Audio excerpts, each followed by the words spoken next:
All right. Family, we should be live right now. Tell your friends, tell your family. Black Magic 363 is alive. He's back. Had a brief interruption. In the building. Yo, we was waiting on Billy Carson. We late. We was waiting on Billy. I don't know where Billy at, yo. I think he's probably asleep. You know, the brother run like 15 different businesses. He got millions to manage. So the brother's probably asleep. Hopefully he'll join us a little late during the show, a little later on during the show. But I said let's just get started with Blue Pill. So I'm with my brother Blue Pill, and we're gonna get started like that, man. But I want y'all to share this video. Very important that you share the video. Start liking the video at the beginning so you don't forget. It helps with the algorithm. So make sure you like the video. And in the description, make sure you sign up to my text community, you know, so you can stay informed of updates. All right. The numbers in the description. Just to let you know before we get started, my channel was suspended for a week. They said that a video I had from my brother Asir and the brother Blue Pill. Oh, let me show y'all. I mean Blue Pill. My fault. You know you a twin, man. I know you go through that your whole life, man. My entire life. Let me just share this with the people. So yeah, so they told me this video from Asir the Duke of Tears had medical misinformation about it. Now the brother only talked about the COVID and the vaccines for about 5 minutes. They zeroed in. I guess the algorithm picks up on if you talk about it for 2 minutes. And they said it was medical misinformation. Then they had a video from Brother Blue Pill, Brother Red Pill. He was at my spot in the Black Magic Studios. The video wasn't even about Corona or COVID or the vaccines. But like I said, he talked about it for a couple of minutes and they targeted that. And they said, you know what? That's medical misinformation. The thing is, family, if they could give me 3 strikes in 90 days, they could take away my channel. So this is what they are trying to do with this. You know what I'm saying? You get multiple strikes within a certain period. Boom, you out of here. This is the era of eliminating people who are influential. Mainstream media is completely 90% dead. They lost mostly all credibility. It's a joke at this point, and people do not take it serious. People are going to alternative sources of information. And one of them is a major one is YouTube. YouTube tried a couple of years ago, they tried to do something where they was going to get rid of the independent creators and they was going to bring TV to YouTube. So they told everybody, sign up to YouTube and you would get ESPN and HBO and ABC. Nobody wants to see that shit. It failed horribly. That's why when you go to YouTube, they be like, oh, sign up for YouTube TV and you can watch regular TV on YouTube. Nobody wants to see regular TV no more. They're understanding that now because podcasting blew up. They attempted that about 4 years ago. In the past 4 years, the podcast community is huge. So they understand now that, that's people don't want to see regular TV on YouTube. The podcast is the wave. So they're like, all right, well, let us at least control what podcasts we have. You know, Joe Rogan, he left YouTube. He went to Spotify.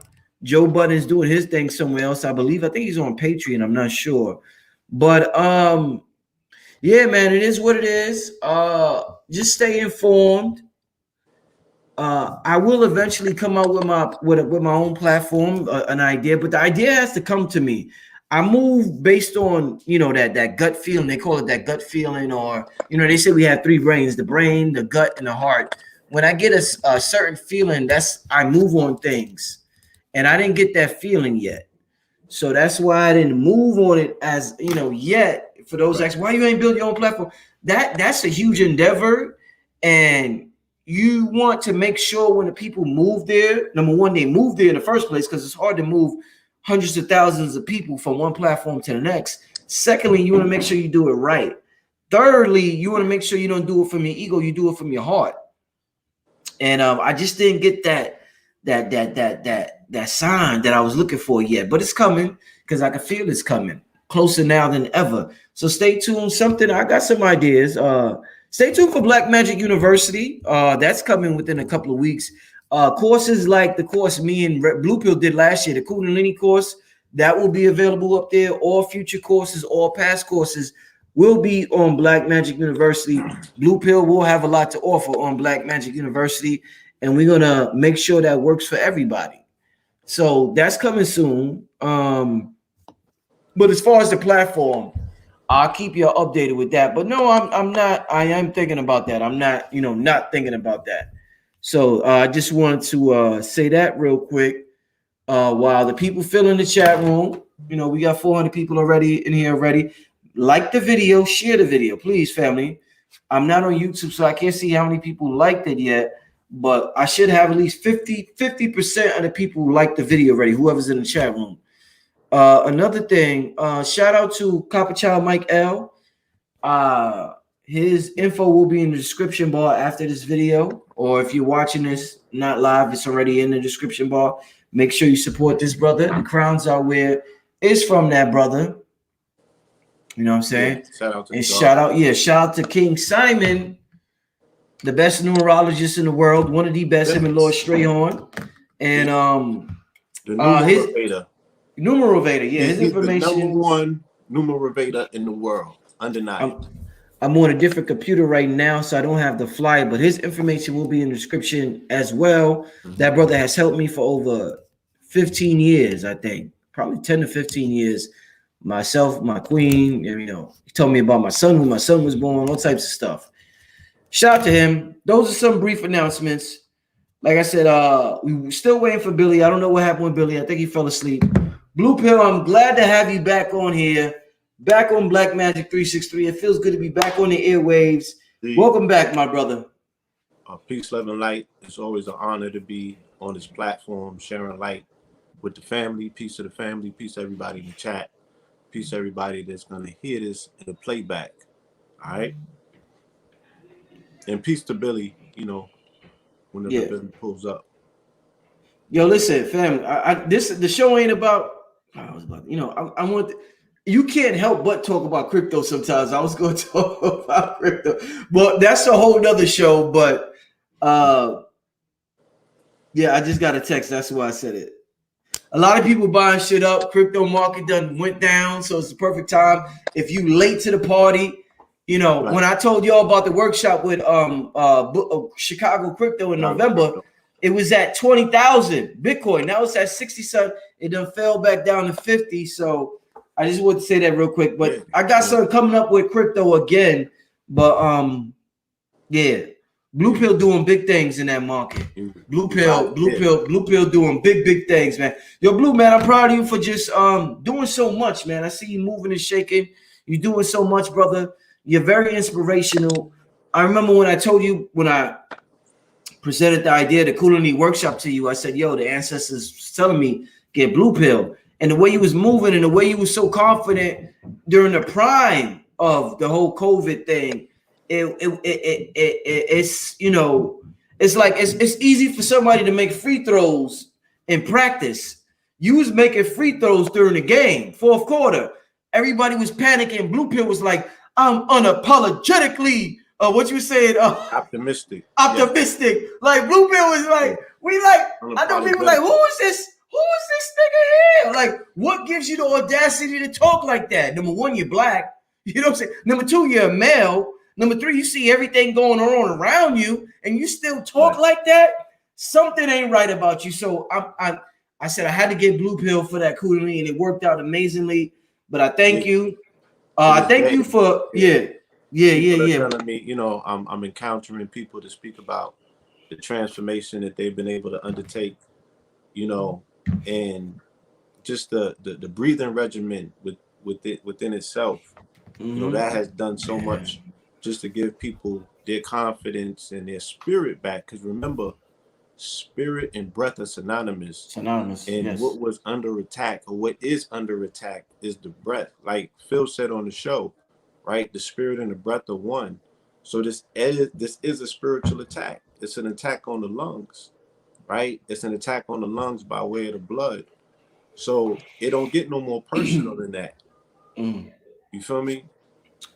So, we understand that if a person is not properly breathing, then they're gonna let fear set in. You know what I'm saying? So even knowing how to breathe, that helps take you out of that arrested state. You know what I'm saying? Of fear, that frozen, that that crippling state.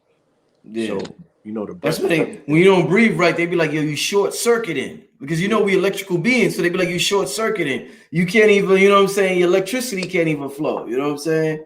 And that's why when you each consciousness requires a different level of breathing. So when you angry, you breathe totally different from when you calm. Totally different. There's no such thing as an angry person breathing the same as a calm person. And you help me understand that, bro. Yeah, there's a science to it as well. Yeah. That's the fire breath.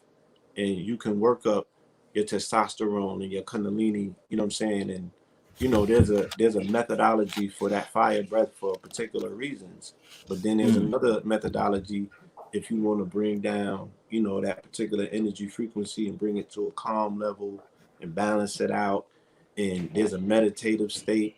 And we were even able for 2020 during the quantum meditation, we were able to shift the Schumann resonance of the planet.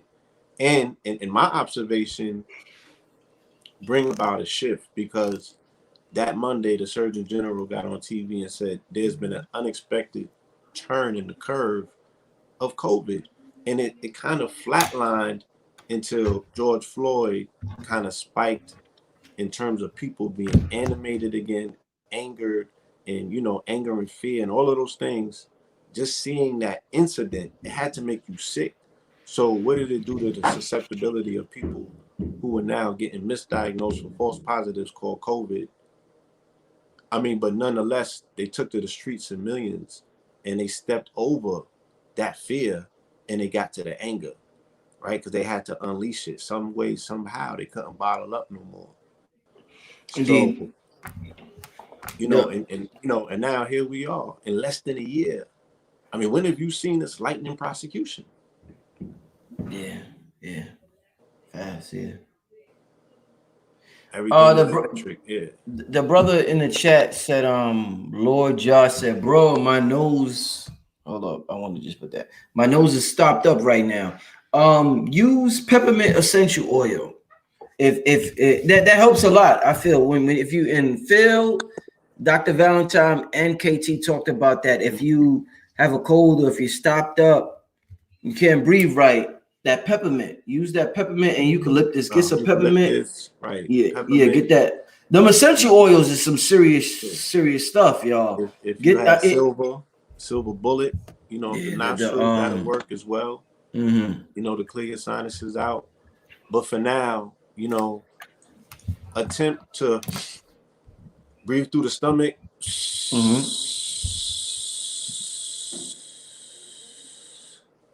And release the air hissing, through the mouth, you know what I'm saying? And start opening up that nasal passage by stimulating, breathing out of the nose while you do that. You should try that a few times. And you might even want to speed it up just so you can force the nostrils open. Fire breath, So just do that continuously and you'll break through. You feel me? Your body really wants to know how committed are you to bringing it back to balance. You know what I'm saying? The more that you're willing to put in, the body will reset itself. Blue, just off topic, and I'm not taking no more questions. I just want to bring this up. Somebody wants to know what's good for acid reflux. Do you know anything about anything that you could recommend for acid reflux? Then we're gonna get into the show. I know we're gonna get into the show, family. I just want to I know that's an important one. A lot of us eat late and shit like that and things we shouldn't eat. Go ahead, Blue. I'm sorry. Yeah. I mean, sea moss is definitely something that I would suggest for acid reflux, because you have that imbalance, in your stomach based on, all of the acid that's being produced. And the sea moss is an emulsion, so it's gonna ease that inflammation. You know what I'm saying? And also you'll have the ability for the absorption of the minerals, through your walls. So you might want to utilize some sea moss in a smoothie format. Right? Indeed. And teas and things of that nature. Blue, man, you know what? We got an important show tonight. Powerful show tonight. Today's Earth Day. Earth Day. 4/22. 4/22. And we make an observation because we draw the parallels to say on 4/20, right? The whole world gathers to make notice and honor the peach fudge that grows on top of Earth. On top of Earth. Right? But on 4/22, you know what I'm saying? It's not too many people that are coming with that same energy, that are giving the same reverence to the mother. And it also coincides with today being the first day of Taurus. Taurus is an earth sign.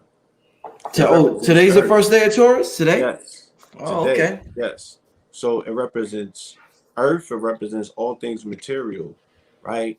It represents resources. It represents money. You feel me?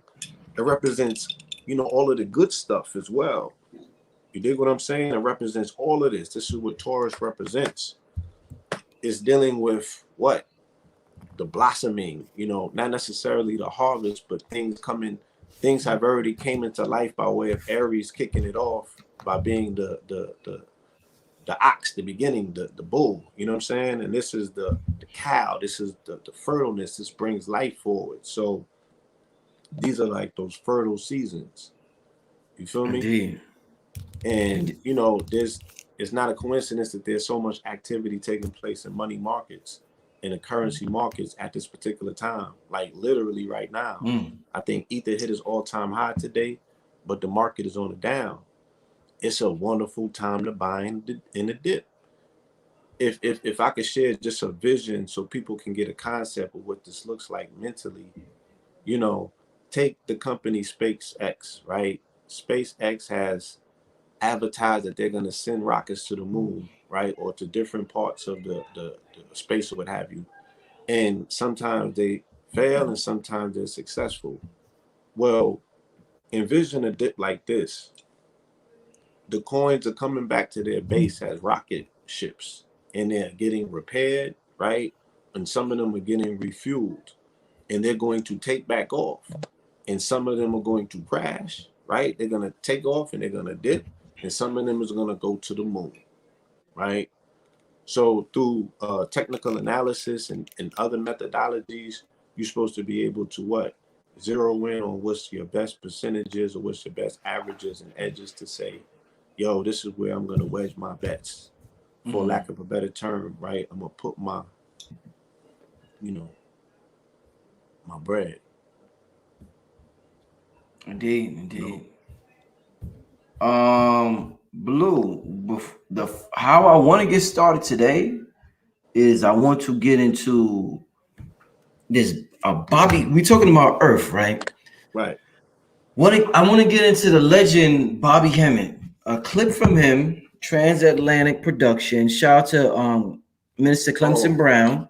Shout out to Clemson Brown. I saw a video of his the other day. He had an interview with an elder, and she was breaking it all the way down. Shout out to her. Shout out to Clemson Brown, still doing the work. It's the master right there. Yeah, we was at the. We was at a spot. Yeah. His priceless archive. So to see the brother, fully robust and back at it, sitting in the driver's seat doing what he does best, utilizing, new technology. It was dope to see. I want to the interesting thing, I didn't purposely plan this, but we're talking about Earth. So the clip I wanted to present to you and Billy, where he's talking about Earth, it starts at the 44-minute mark. I said, Blue gonna like this shit. I said, Blue gonna like this, man, the 44. I said, Blue gonna think, oh man, Blue gonna talk all types of shit. Like. So this is a clip from Brother Bobby Hemmett. Yes. Let me play this, y'all, and we're gonna start the show about Earth, my family. Hold on. Let me see. Give me a second, y'all. All right.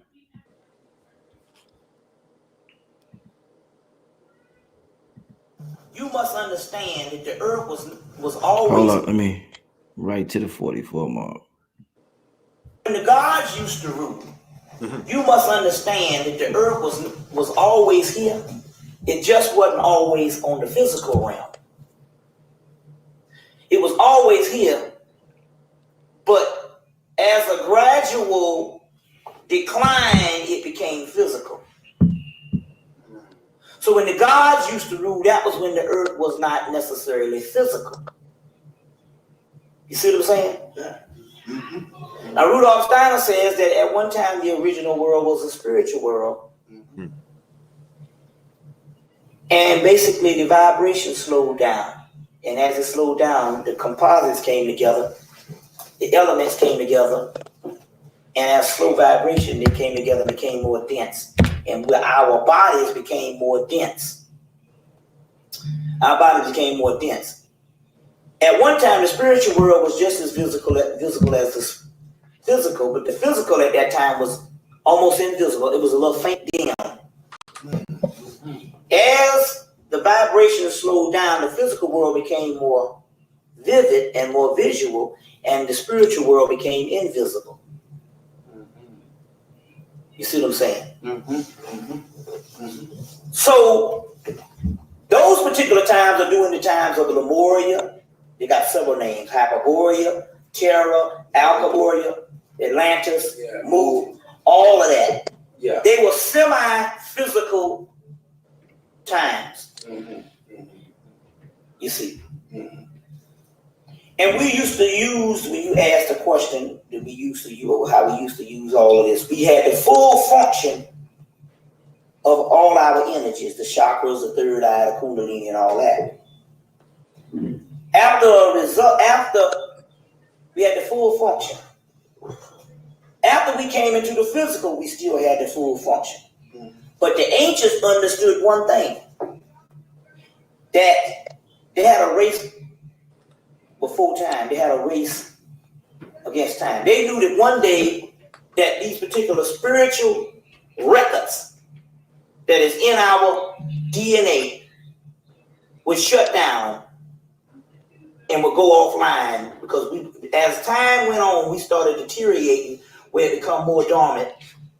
So what they had to do, they had a race between time. That's what they built Egypt for. They built Kemet to record as much records as they could before this shit shut down, and before our senses shut down and we just become dumbfounded.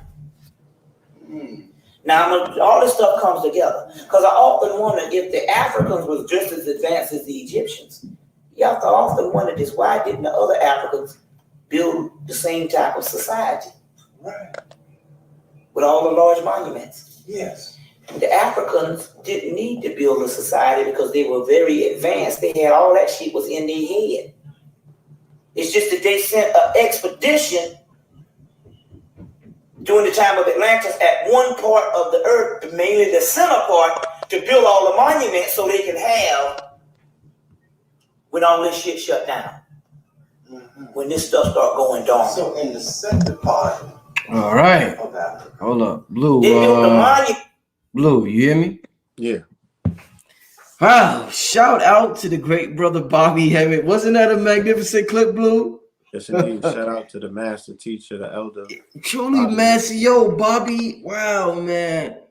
I remember, Bobby was so ahead of his time, man. So ahead of his time, bro. Blue, one thing. At least 20 years. You know, because I watched all of last year, I was watching Bobby videos, and he was speaking directly to the moment in time that we were in, damn near almost sometimes all the way up into that day.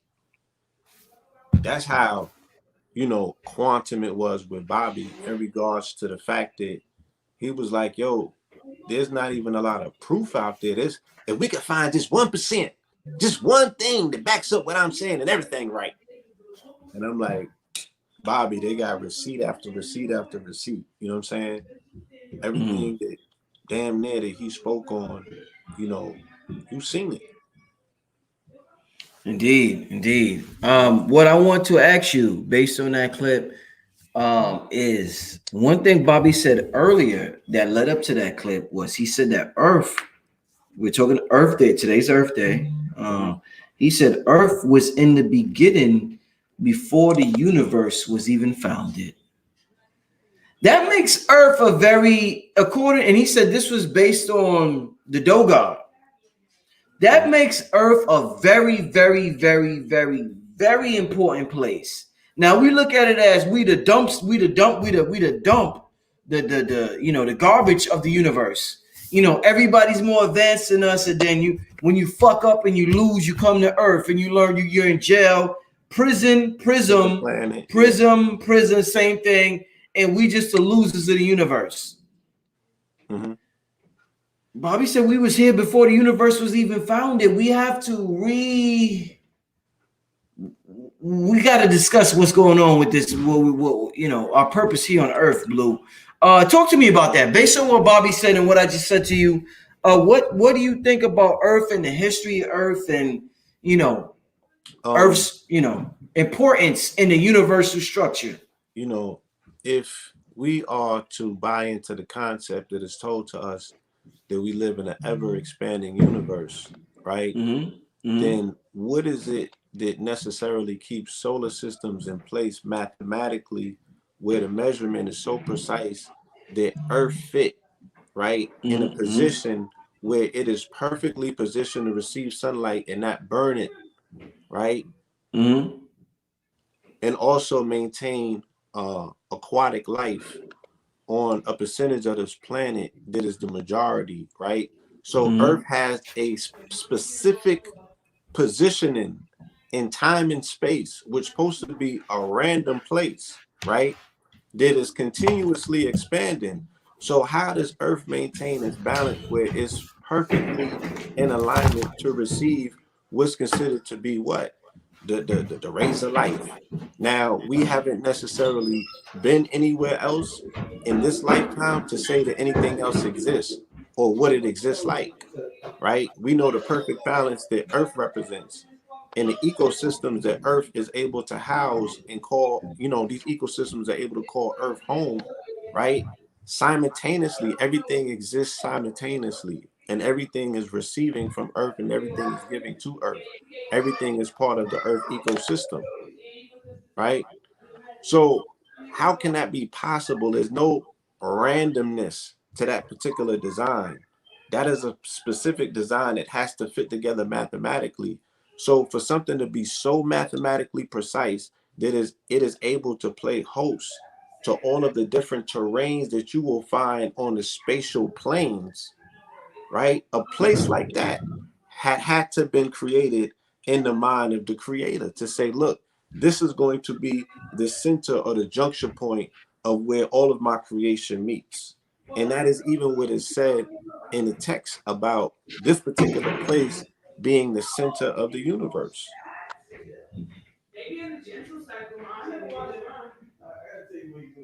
Right? So the fact that it's positioned, once again, the fact that it's mathematically and precisely positioned in such a way that it is able to host life from everywhere else throughout the galaxy, all of these other terrains, right? Think about insect life. Think about animal life.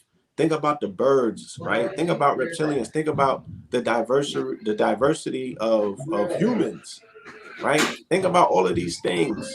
And all of this randomness, you don't think that all of these things represent different parts and places in the universe where those things are indigenous to, right? So Earth becomes the center point of the universe where all of these things get to go to school, okay? And the fact that you get to go to school here, the fact that you get to participate in this classroom gives you abilities to bump yourself up, you know what I mean? And graduate and become, something that's like a sentient light being, and you're going from a supernova to a star to a sun and all of this magnificence. Where else do you get to do that in the galaxy? There's nowhere else that is even considered. There's nowhere else that has that mythology. We don't know of those stories, so we can only entertain the one that's right in front of us. So Earth is the shit because we here. You understand? Woo! I can't vouch for anything or anywhere else. Right now, this the shit. This the jump off, right? We got to make the best of this. And we have imaginative abilities and everything. And it's cool to think about other places and give other places credit. But the fact that we're here on Earth, it got to be you know, the center of the universe, right? This is everything. And we should treat it as such. And in a relationship with your planet, with your ecosystem, in the position and the confidence of yourself to be like, yo, this gotta be the best place in the universe if I'm standing on it, right? It's playing host to my presence, right? Where else can I possibly be?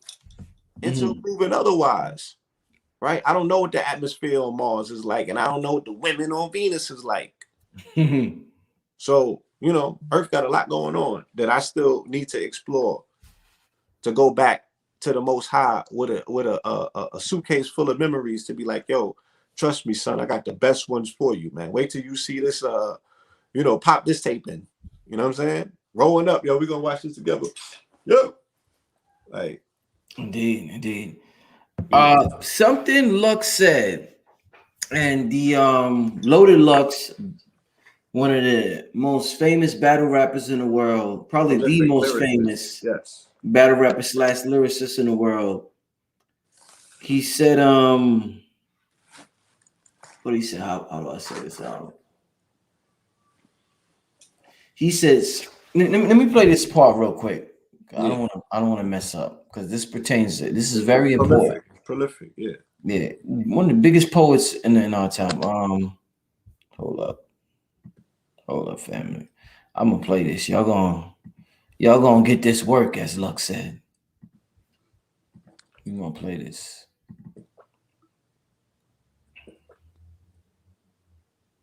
It's not playing.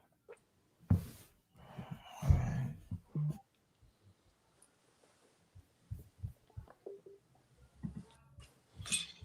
Hold up. Give me a second, family.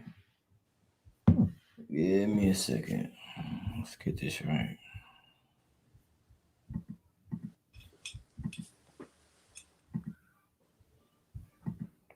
All right, I don't know why.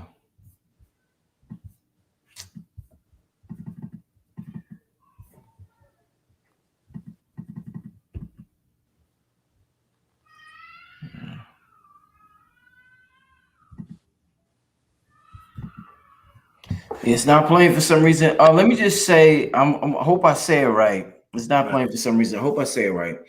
Luck said, the small part I want to say, I want him to provide the context until what he said, but the part that I'm interested in what he said that leads to my question is he said in Manifesto, the video we just did with Cambada, myself, Cambada, and him off the Manifest Destiny album. He said, soul over scrolls.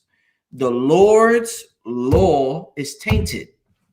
Let me say that again, family. Soul, they say the soul, I just did a video with Phil Valentine. Phil said the soul resides in the heart. In the heart. So that's why when you swear, the police swear, I solemnly swear, and you wonder why them niggas is under mind control.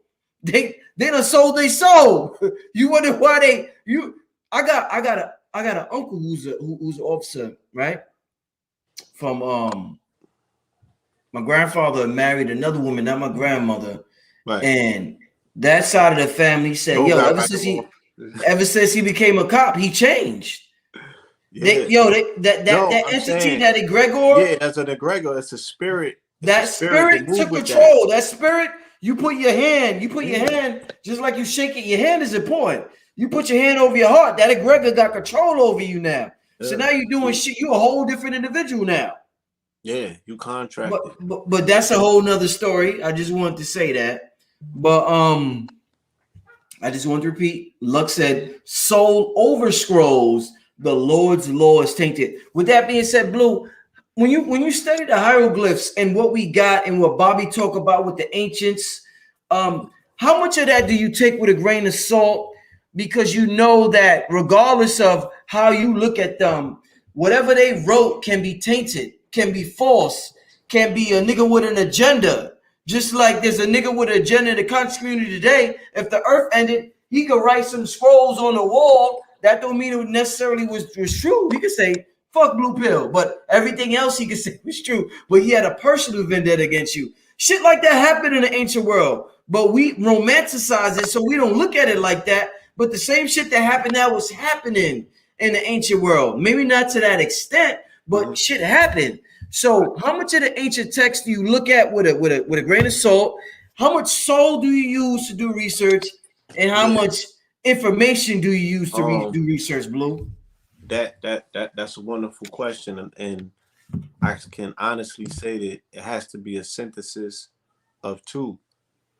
And this is not even something that I can necessarily teach to somebody, even if I wanted to. I could probably give advice on how to get to that space, but everyone is not necessarily going to have that skill set to read something with their soul. You know what I'm saying? And to see the words come to life. I've been in situations where I've read the book and I've seen the parts that are truth, like light on the book. Well, like like you looking at the book. Yeah, I'm in a book to such a degree that I'm even conceiving what the writer was thinking when he was writing the book. Right? And then I've been in places where I'm like, oh, this is deceitful. Like this person is spinning us at this point in the book, or they're just not being 100% truthful. I would pick that up a lot with the David Icke books. Then I'm like, oh, he's hiding something. This is a euphemism for something else that he's putting it. He know better than this. You feel me? So I had to develop that voice when I was reading the Bible, and I was reading it in situations of confinement, you know what I'm saying, where it was just me and the word, and I had to really hear it. And there was chords in it that was they was off, and they wasn't making the sweet music. When I read the Quran, you know what I'm saying, and the thing about the Quran, they like, look, if one word is off, the whole thing ain't true, because it's a song. You know what I'm saying? It's a song. It's a beautiful poem. It flows, and I was just really, because I'm a journalist and I'm an avid reader and I'm a fan of poetry and mythology and all of these things, even as a child, as a young, thinker, if you would, I was able to appreciate a lot of those books for the inspirational quality and for the storytelling ability.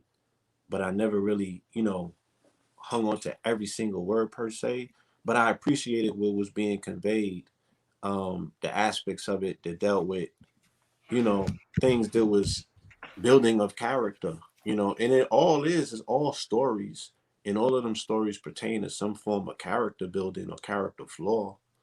When you boil it down, like I was able to boil it down a long time ago. I had a very dramatic experience when I was introduced to Christianity, and it was at the age of, I think, 12, right? Well, even before that, in St. Croix, when they would bring us to church, that's where we was jumping off at. You know what I'm saying? With shorties, nobody was learning anything. At least we wasn't, and we was children, like very young. So I remember they took me to Sunday school. I asked my parents, because everybody on my block was going to church, and we was the only ones left out. So we wanted to be, in line with what our friends was doing. We said, look, let's at least go and see what this is about. And they took me to Sunday school. And the Sunday school joints show you the Sunday coloring book, like the color books for the Sunday school. They got pictures and they in color, right? So they had some white dude, and they was trying to tell me that he was an African, because they had lions and stuff. And this was like Jesus or one of the prophets or something like that. And I'm like, yo, this is some BS. Right? I had the encyclopedias by that time. I had the Britannica, my nigga. I used to take mad museum trips. You know what I'm saying? My father really taught me a lot of history at a young age. So I knew that was BS. And then they had another pictograph where dude was hanging a baby over the cliff, and he was going to cut the baby in half because God was like, yo, if you rock with me, you're going to kill your seed. And he was about to, I was like, yo, I can't do this, yo. I can't do it. And they was like, don't bring them back. And that was that. You feel me? So I was able to look at it subjective, like something ain't right over there. I need to read it with a very investigative eye and make notes. I had mad yellow pad notes in my mind, but I had the benefit of being in solitude and silence where I'm able to hear these conversations. And like I said, some of them cancel out other conversations, and you got to go back. I used to have mad notes. I used to be scribing mad notes, yo. And then I would interface both books. So I would read certain chapters in the Bible and go read the same chapters in the Quran and find similarities. It was like a number code. So I guess this probably started my number investigation, because I used to always find overlapping, scripture that you can find in other scripture that almost say the same thing. That's why I knew when I came into the Law 44 and I followed the writings of Paul, I was able to unlock the Bible.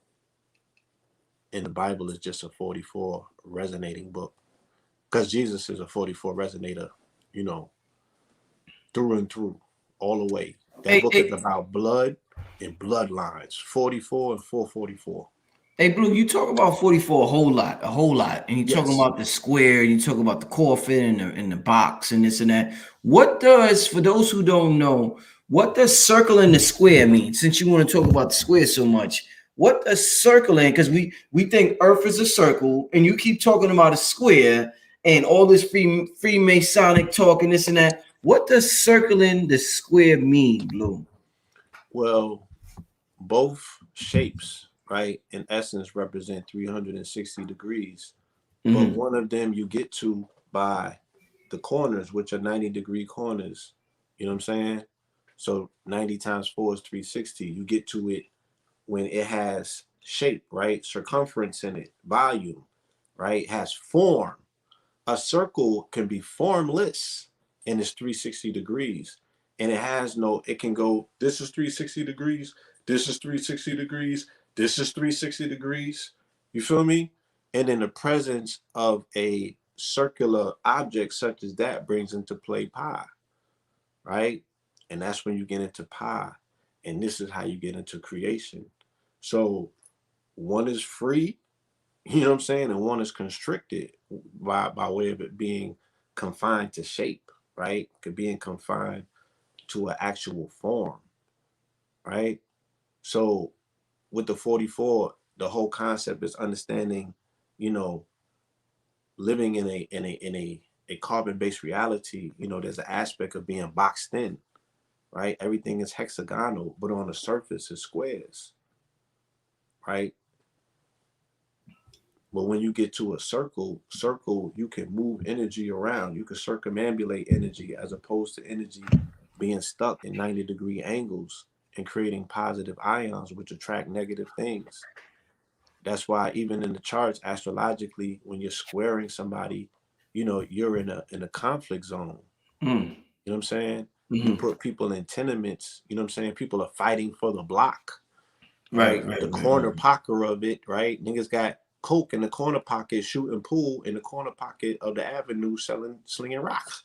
You know what I'm saying? So you get boxed in, then you get put into a cell. Then you get put into the box if you don't act right in that cell, right? You get charged with battery and get put into the box.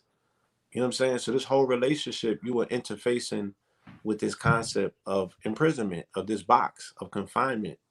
Right. You know what I'm saying? Of your energy is still being harvested in a way. And if you're not knowledgeable of you being able to harvest for yourself, how can you possibly get out of the box? But on some Bruce Lee shit, you got to be like water, right? And that is that circumambulation. You know what I'm saying? Being able to be 360 degrees, but, not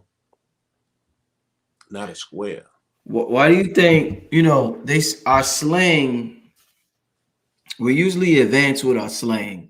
And we be like, you nigga, you salty. And there's usually a scientific reason behind, oh shit, you salty or whatever. We got nicknames for everything. When we call the vagina the box, do you think there's some scientific reason why we call it the box? You know what I'm saying? Yeah, because that is from which we come forward. You know what I'm saying? And it's the fourth orifice of the woman is her womb. So the 4 even goes back to the square or the box.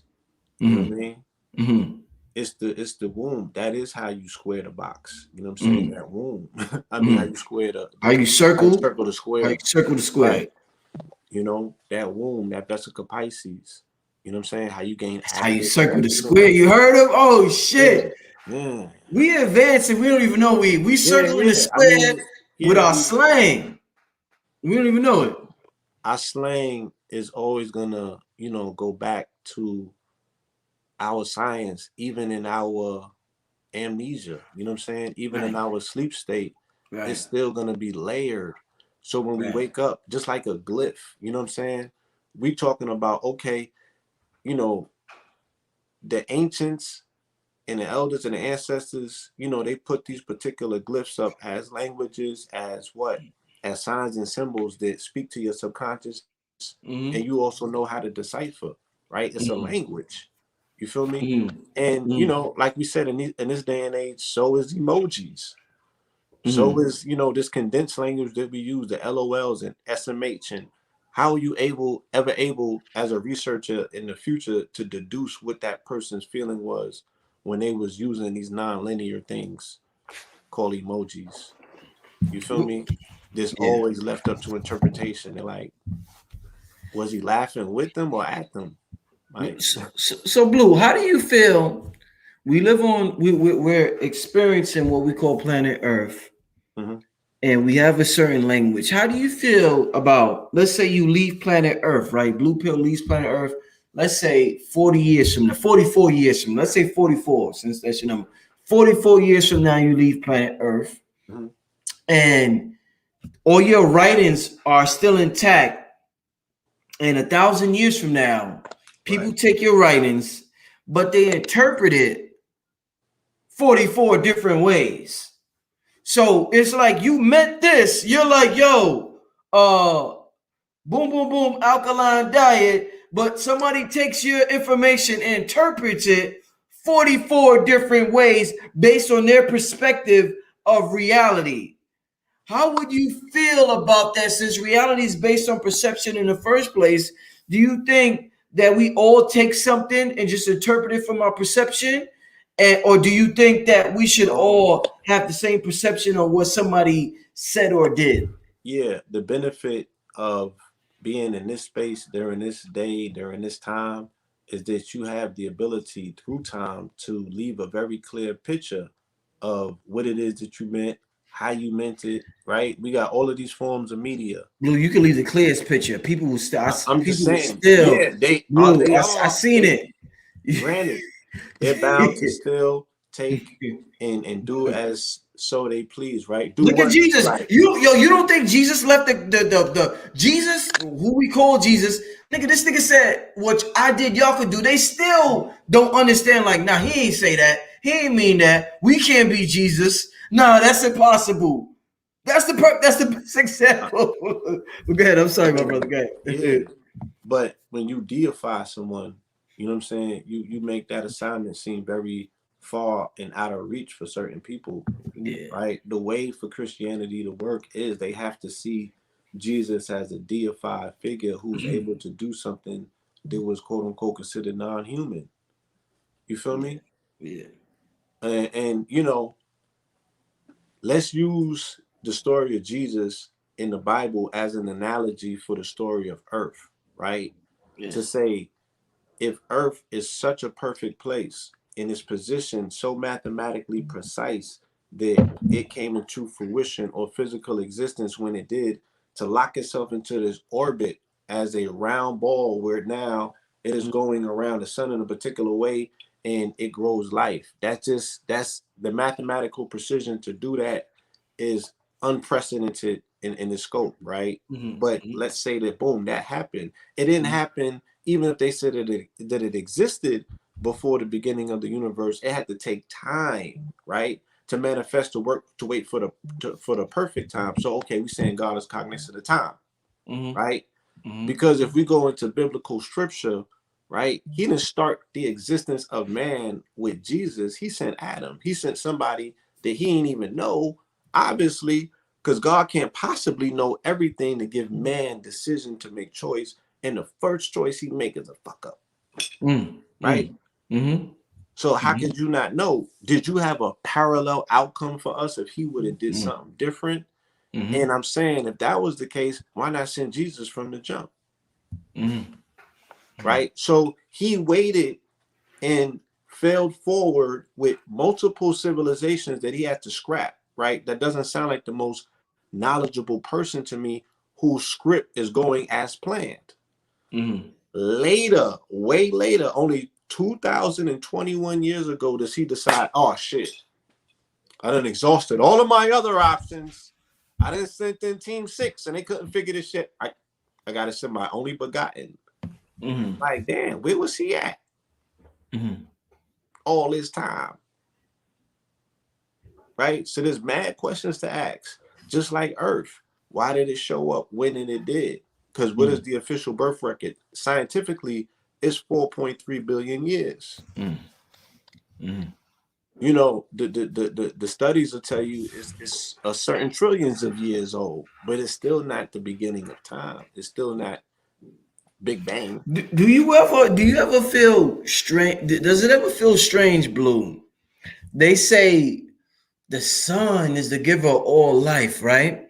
And they be like, you lay in the sun, and it's almost like a lot of people worship the sun. They're like, oh, sun, Ra, give me your rays.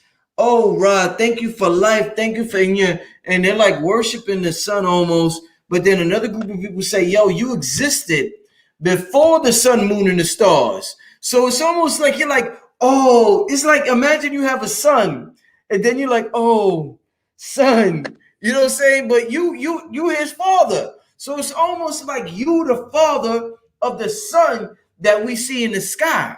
Well, the lessons will tell you that if you are older than time itself, right? But does it feel strange to you? That's what I know. If like, there was no time when man was not, right? That's what the lessons say. Yeah. You feel me? Yeah, you put it in a perfect analogy. Yeah. So you are the father of that particular, you are father time in that regards to say, yeah, I'm marveled by my son. You know what I'm saying? The same way that you will be marveled by your son. I seen video the other day. I was looking at ESPN clips, and dude took his son out. You know, his son was 2 years old, and he hit the homer. He didn't hit the homer, but he connected. Boom! And the father just became so gleeful. You could see that excitement in the father that he sees for his son, that he's like, yo, his son probably got something to do, or his son probably completed something that the father never had the opportunity to do. And now he's seeing his ability possibly to vicariously live through this young man who might get it, who he can now become the teacher and the trainer and the coacher of. You know what I'm saying? I seen the same thing the other day when I seen a Tiger Woods documentary, and his father was so fervently proud of young Tiger. Tiger was 2 years old doing putts on Johnny Carson. Okay? And he was sinking them. And his father couldn't be prouder of his son to the degree that he was telling white folks that his son was sent to change race relations on this planet. Some crazy shit he was talking about. And Tiger was like, nigga, I like white women, chill. Like, I ain't even measure my oats yet, and you already signed me up for DEFCON 3. It's like, chill, homie, let's talk about this. Feel me? Crazy. So that type of zeal and fervor that a father had for their seed, you know what I'm saying? It's the same excitement that we have for the thing that we don't understand the composition of the universe. So we think that we just born here and we're experiencing the sun. No, nigga, you created it. For you to experience it in paradise. You on vacation, my nigga, right? You're laying down, taking a vacation after 1 million years of nonstop marathon running. Nigga, how you said that? You want? Oh, I like how you said it. After 1 million years of nonstop marathon running, you on vacation? Go, Blue bag. Come on, talk to them, Blue. Come on, talk to them, Blue. Paradise. Right? Talk to them, Blue. You created this paradise to experience yourself in a prolonged nap. Prolonged nap. The same way that when we go to sleep, you know what I'm saying? I just be, my dreams be popping. Yo, Blue, I think you got the best quotables out of anybody I've ever met in my life. I'm writing that down. Hold up. I'm writing this down, y'all. Prolonged nap. I write down, I've never met anybody I write down that quote so much. I write down a lot of. It's not just the gold water. You know what I'm saying? It's not just the gold water. My dreams be so vivid, and when I speak about them, other people speak about their vivid dreams. So I have a tendency to think that a lot of people are experiencing the vivid dream state, right? This is the opposite of the Twilight Zone. The shit is not in black and white and gray. It's colorful. So that's life in a nutshell. You're taking a prolonged nap after a million years of running laps. You know what I'm saying? It's amazing, man. Yo, I mean, you dropping in blue. I definitely appreciate it. I want to get to something real quick. Damn, I don't see it right now. Give me a second, family. I'm gonna see if I can find it. Yeah. Rest in peace. Humpty Hump. What's the name? Shock G. Humpty Hump.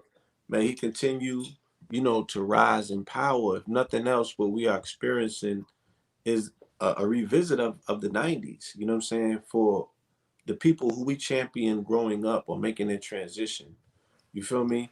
And it's having us relive and revisit those moments. So if that person was responsible for aiding and assisting you in a good moment, memory, right? Or you have received memorabilia from that experience, celebrate the life and the legacy, play the music, speak about the good moments, you know what I'm saying? And if you've had conflicting and bad moments with these people, now would be a good time to attempt to make some sort of amends spiritually, with that being before they take off after 72 hours. They out of here. If they're not earthbound. But continue to lift, the spirit of that brother by saying thank you for the time, the times that he did give us. He was the source of much comic relief when shit was very real out here, bro.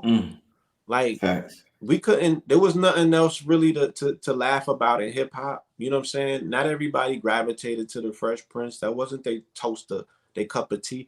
Everybody did the Humpty dance though. Okay. That shit came on regularly on Video Music Box. Shout out to Ralph McDaniels. And he was telling young niggas to do what they like after school. It was important. Humpty's part of our narrative. You know what I'm saying? It was like the West Coast Slick Rick to some degree.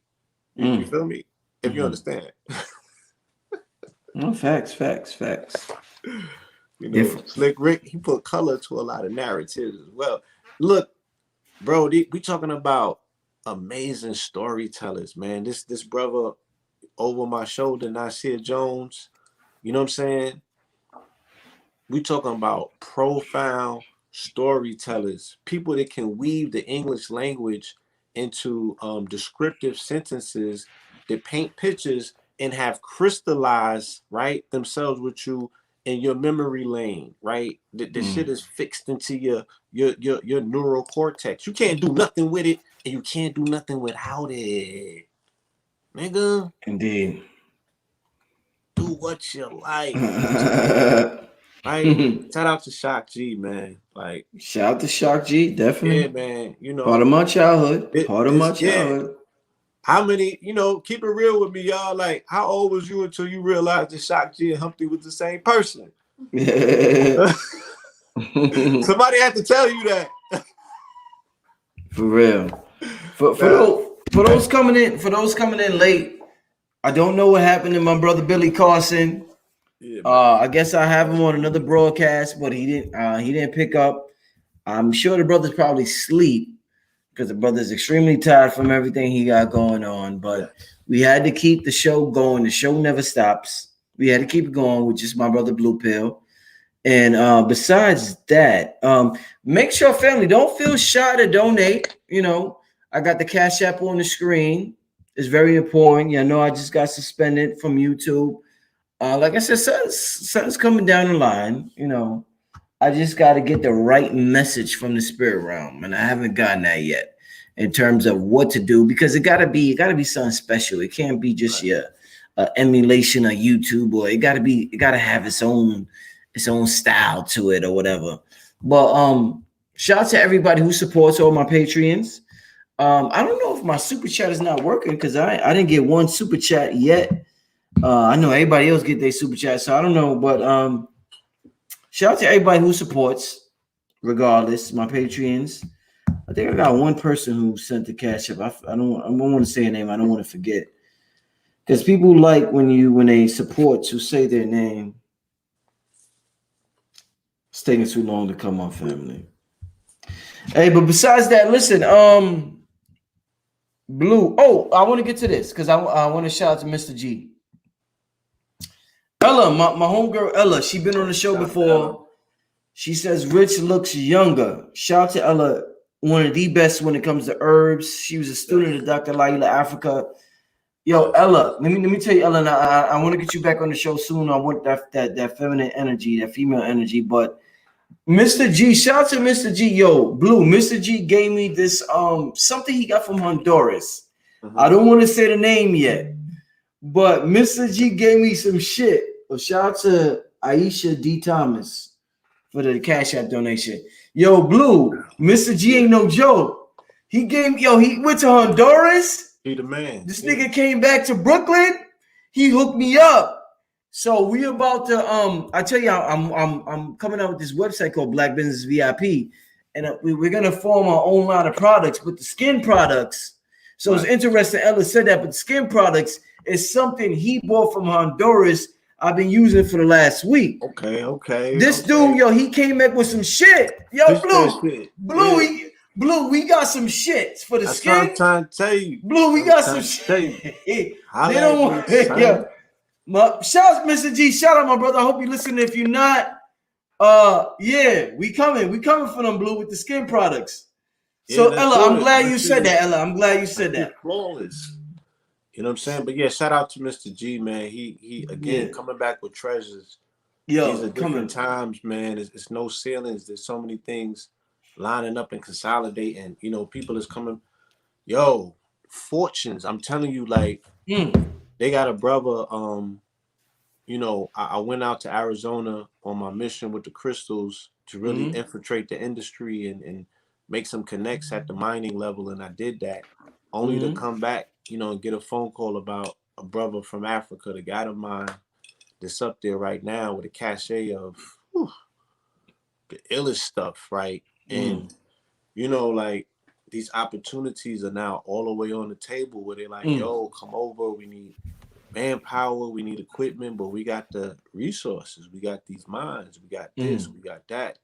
You know, I mean, it's a $1 trillion industry. You feel me? And you know, crystals are the underlying power source of everything.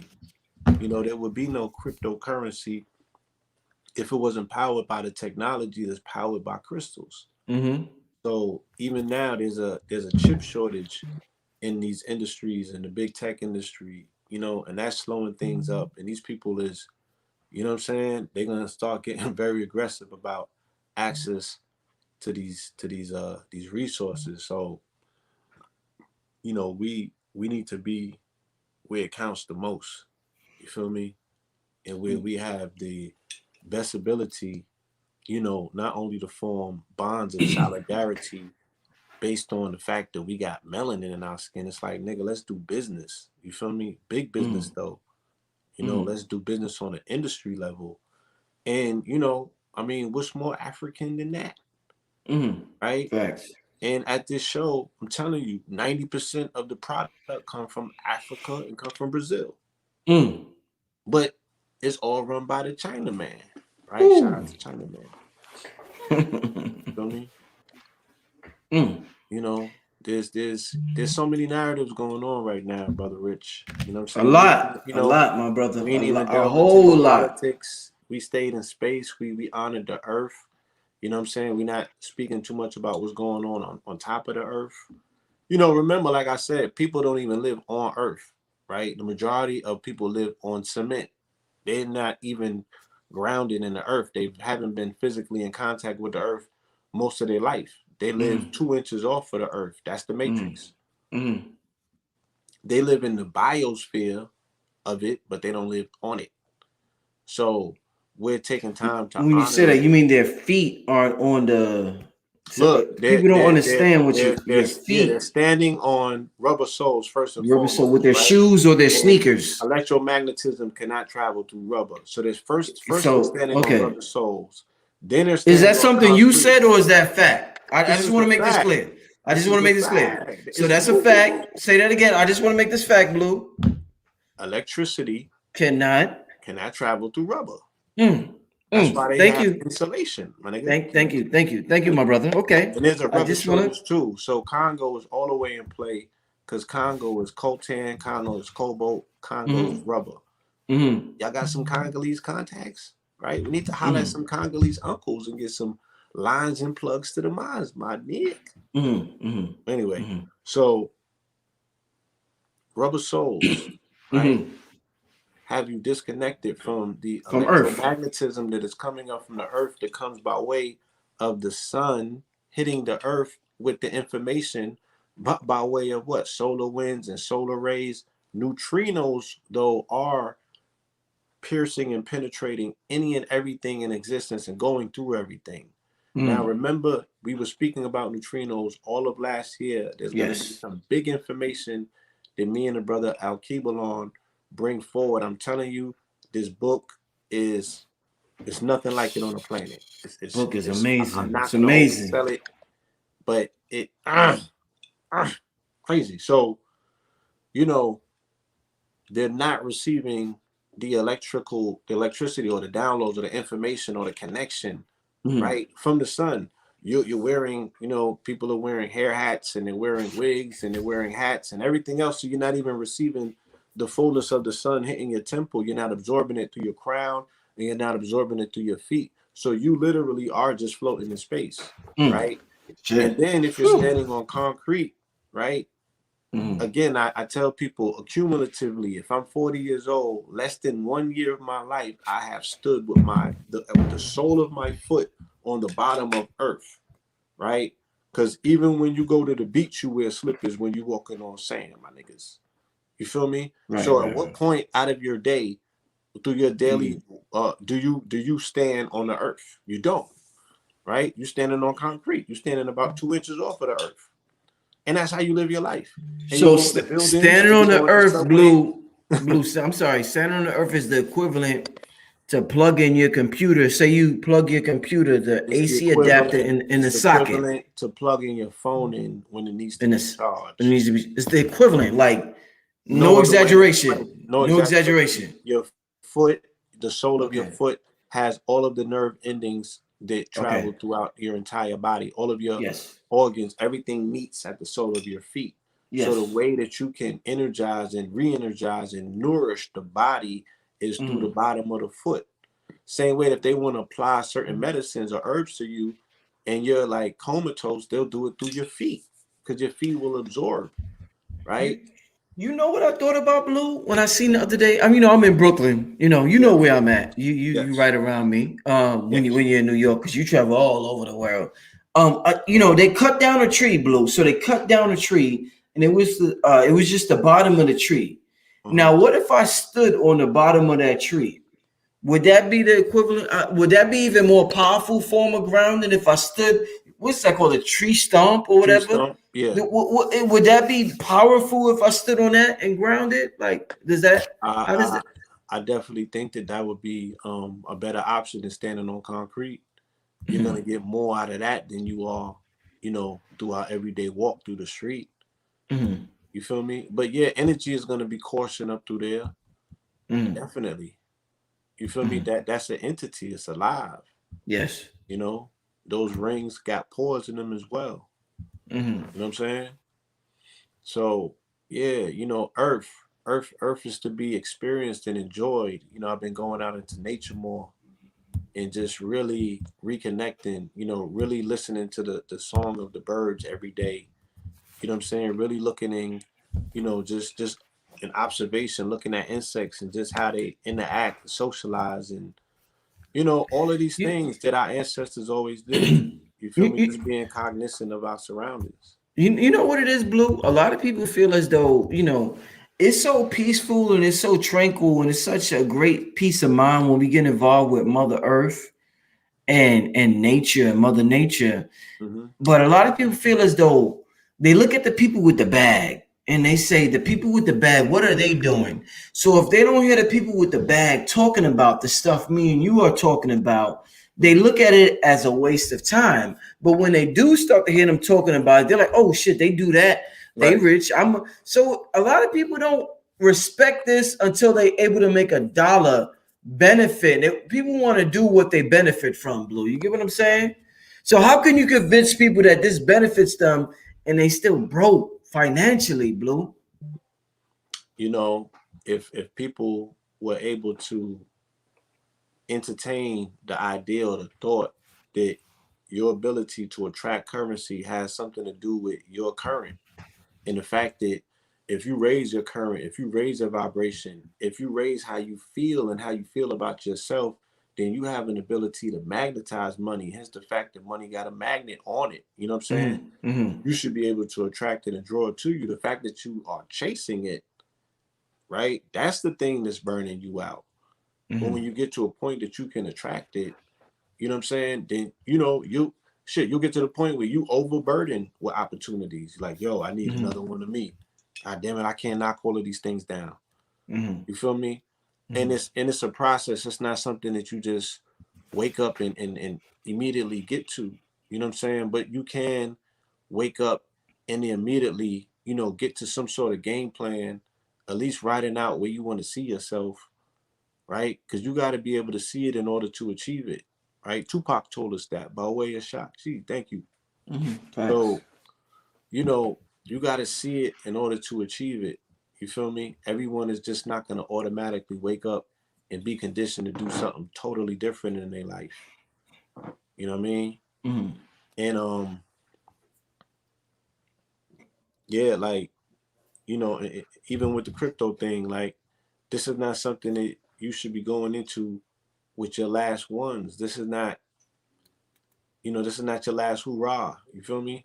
Mm-hmm. This is not you swinging for the fence either. This is you having some level of disposable income that you might consider an investment and putting in something that is gonna grow exponentially, but not necessarily right away. That you gotta have patience with. It's gonna teach you a whole different discipline that we've never been taught, and you know, it's just not in abundance where we come from. You know, these lessons to be like, yo, you gotta wait on it, son. You know what I'm saying? There's nothing that you can do to force it to go any faster than it is. Matter of fact, why are you even looking at it? You know, you leaving it there for 10 years, aren't you?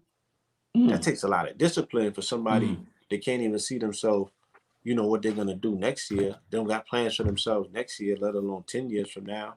So Mm-hmm. it forces you to grow up and have a level of, you know, financial literacy so you can overcome financial insecurity. Because a lot of people are scared of money because they don't understand it. You know what I'm saying? And they Facts, scared to facts, facts. ask. So they brush things off and they put themselves in predicaments that ultimately is just it's totally against, you know, your well-being and what I would consider to be, you know, your determinant, the reason that you're here. You feel me? Like how Mm-hmm. you go is important. The shit registers. It was very important in Kemet and it's still important now. You know what I mean? Like you don't want to die in debt. You know what I'm saying? That's not good on the spirit, right? Mm-hmm. You don't want to get caught into these people's games. You know what I'm saying? Of how they got you as a debtor. You feel me? And you know, these contractual obligations that you make and you check up out of here and the shit still follow you. They want you to come back and serve it to next time because they got your signature or some shit. Mm-hmm. Like it's too many games that's being played, right? When the opportunity to be financially independent is before you. And I heard what Phil said, you know, he broke down about Bitcoin and, you know, Mm-hmm. I remember, you know what I'm saying, working on 55th and Madison. I worked at Epic, right, at the time when they was having the financial meltdown. And I remember sitting in my 21st floor window and looking, you can look over on Fifth Avenue, and they used to have these massive meetings with all of the CEOs from the banks, right? they had armed security because I used to have to walk up there to go get something to eat. So I would look at it through the window, and then I'm looking at the news and they talking about stuff, and then I'm going and walking up the block and seeing the energy there. I'm like, yo, I don't know what they cooking up. I'm like, they cooking up something mean in these meetings and these buildings and what have you. You know, and then they efficiently brought Obama in, you know what I'm saying, during that same period in time, and you know, October 31st, 2008, 5 days before he gets nominated, you know, Satoshi puts out the white paper announcing Bitcoin. And I'm like, okay, you got to understand the role that this cryptocurrency plays in terms of it being a rival asset class to something such as the dollar in the U.S. economy. So if they did not create it, then it's an act of war that they already lost. And if they did create it, then it's a psychological act of war, you know what I'm saying, that they also potentially already lost, because how do you control all of these other altcoins, right? Or people's ability to get resources with them? It depends on what you consider to be the end game. So I am interested in facts talking about. You feel me? Because people are still waking up to abundance. People are still waking up to illiteracy. People are still waking up to responsibility. People are still waking up to now be able to see themselves 10. If you can see yourself 10 years, you can see yourself 100 years. You know what I'm saying? And I'm like, prior to that, yo, money, cash, hoes wasn't getting them there. That era, my friends, is dying. Like literally. You know what I'm saying? The representation of that era is dying with that era. So when cash dies, it's gonna take a lot of shit with it. Right? Or this concept of solvency. Why? Because people have based their entire existence on a dollar bill, bro. Right? Not currency in general, not the yen, not the pound, nigga, the dollar. Yes, sir. So if the dollar died, guess who died with it? Niggas' dreams, goals, and aspirations. And a small percentage is going to be able to shift. And a larger percentage is going to get caught in the shift because they are emotionally invested, right, in the success of a fiat currency as a determinant for their existence, my G, right? Even to the point where you can buy access to somebody's portal to go to space, right, with a dirty, dusty dollar. You feel me? People do something strange for some change to this day. Yes, sir. Definitely, right? Blue shit. You ain't got to tell me. We've yet to see what it's gonna make them do for some Bitcoin and some. Hey, Blue. Getting back to the whole Earth. You know, it's Earth Day, or it was. No, it's still Earth Day. It's 11:50. According to Greek mythology, from what I know and from what I've read and listened to, Zeus overthrew. We all heard about the Olympians and the Titans. Yes. Zeus overthrew the Titans and used the dust from the Titans to make man. Now, shit, we call it mythology, but Salt Bay? All right. Yes, just like Salt Bay. So how does that apply to who we are? Because we don't understand mythology correctly. Yeah. So how does that apply if Zeus used the dust from the Titan? Who the fuck is the Titans? Who's Olympians? Who's Zeus? And how do you make man from dust from these so-called Titans, Blue? Could you elaborate on that a little bit, my brother? In an anthropomorphic sense, right? The Titans are the planets, right? Anthropomorphized in physical beings in these narratives or these mythos, but they represent bodies, right? Titans, they represent the planets. So the way that you make man out of dust is man is made out of stardust, the same thing to make up planets. You feel me? So it's just a mythological personification of something that if you was to envision, damn, what would it look like with God sprinkling stardust onto Earth to make a being that is composed of these particular components, the stardust? That's what you would come up with. right? You're not going to tell it like a scientist. Niggas wasn't learning like that back then. We trying to confine their level of learning to our level of teaching. It don't work like that, Jack. You feel me? They was telling stories. They was telling mythos. They was putting cloth on shit. And these concepts are cyclical. They repeat themselves. You know, so we're seeing the modern day context of mythos play out right in front of us. And we stuck in the past, you know, attempting to interpret that. And it's like, yo, don't get lost in the modern day ones, because they act as a bridge to the past. Like, all of this shit is happening simultaneously. You know, this is quantum right now. Past, present, and future. Where my dogs at? Right? Okay. Yeah. So is Zeus the father of this matrix, since he's the one that destroyed the Titans, overthrew the Titans? Yeah. I mean, and they say they say they got Jesus from Zeus. They just put a J on it, and Jesus, Jesus, you know what I'm saying? But again, you know, look at it like this, right? And stories are being told and they're being refracted through different lenses based on time. You know what I'm saying? Boom, boom, boom, boom. So this Zeus lens that you speak of represents a time, an epoch of time, right? Told through a particular lens of a people who were experiencing, right, their rendition of an ancient narrative that had been going on prior to that. They had different names and different cloth. Right, because it was observed through a different lens, right?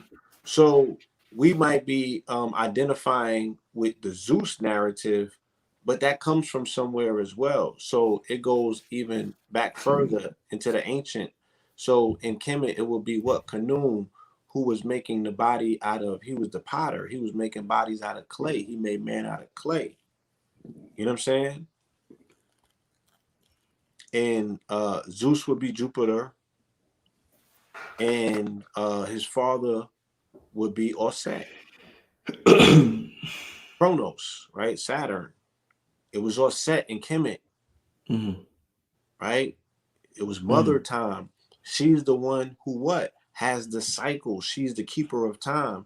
She catalogs time. Hold on, you said mother time. I thought it was father time. Hold on. I'm trying to explain to you. Yeah, that's why I know, but I want you to explain. I know, but go ahead. Okay. Yes. What do you mean by mother time? People used to father time. Yes, but before there was father time, because that's a present day narrative based on a present day mythos, which is Greco-Roman. What is much older and ancient than that it was derived from, that it came from, was Cometian mythos, Cometian narrative. And in that particular narrative, right, Zeus would be Jupiter. Jupiter would be Osar, right? Saturn is Kronos, but Kronos was Osset back in the day. So Osset was she was over Saturn as a body, as an entity. So it wasn't the father of time, it was the mother of time. And she was the one who she was the keeper of time based on the fact that she had 28-day cycles for 13 moons. You feel me? She kept time, right? You can keep time with her. You can literally tell time by following her cycles. So, you know, again, the further we go back, you know, then we're able to make these connections and make sense of the mythos and see where it got twisted and turned. And as a result, where we are at mentally based on and being underneath that indoctrination. Blue, you hear me? Yeah, I hear you. My fault. I'm sorry. Billy just called me. He just like I said, he fell asleep. He coming on right. Yeah. Yo, family, y'all think this is? I'm sorry to interrupt, Blue. Y'all think this is a joke? What we do? It is. We do a lot behind the scenes. So the brother fell asleep, but he's coming on right now. But go ahead, Blue. We're ended. Me and Blue ask some questions. But go ahead, Blue. Yeah, finish up what you were saying. That is, you know, that's the dribble. That's the download of that narrative. Nah, definitely. You can literally Google that shit. You feel me? Yeah. You can literally Google it. So the grand conjunction, based on how you were looking at it, It was either a war story or a love story. The war story would be what? Kronos, the father, fighting his son Zeus, which is the mythological narrative that they always tell you about the pairing of Jupiter and Saturn, right?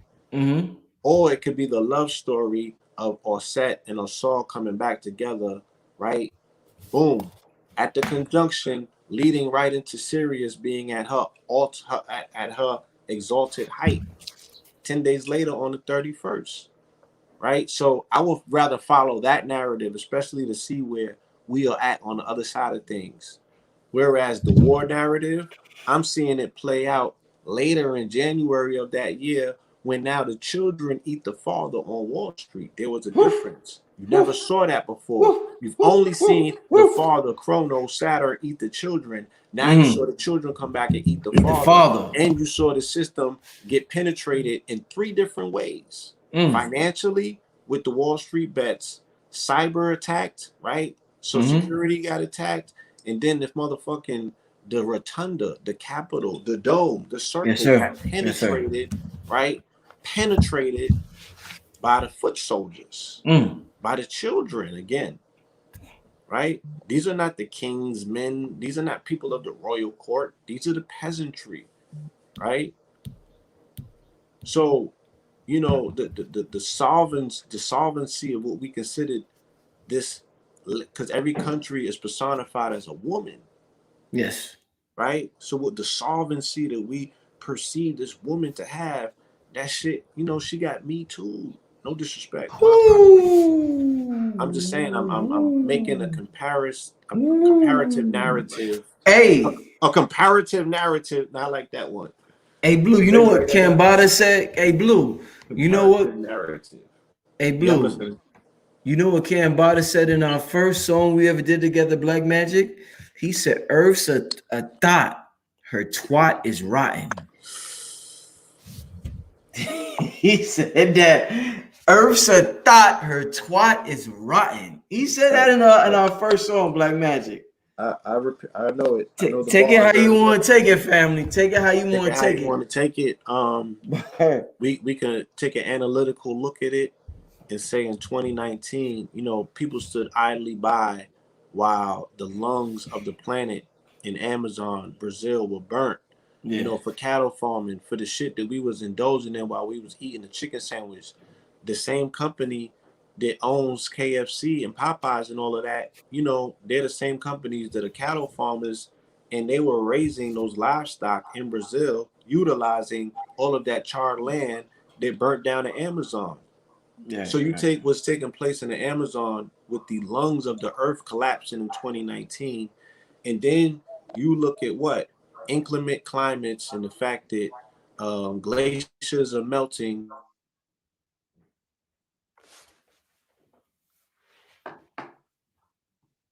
To the surface. Okay, good, yeah.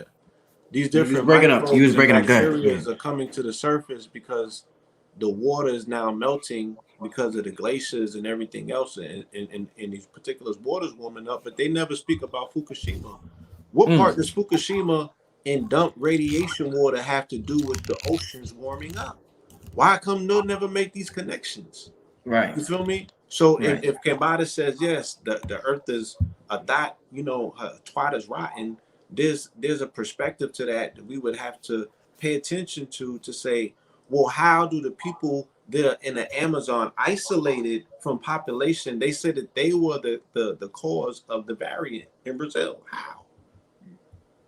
Right? So it has to be something, maybe it's something coming out of the jungles that society has never been in contact with, because the jungles acted as the lungs of the planet. The lungs of the planet. You attack the lungs of the planet, now the lungs of the people become attacked. How is that a coincidence? As above, so below. Can you touch on that, Billy, please? Micro, macro.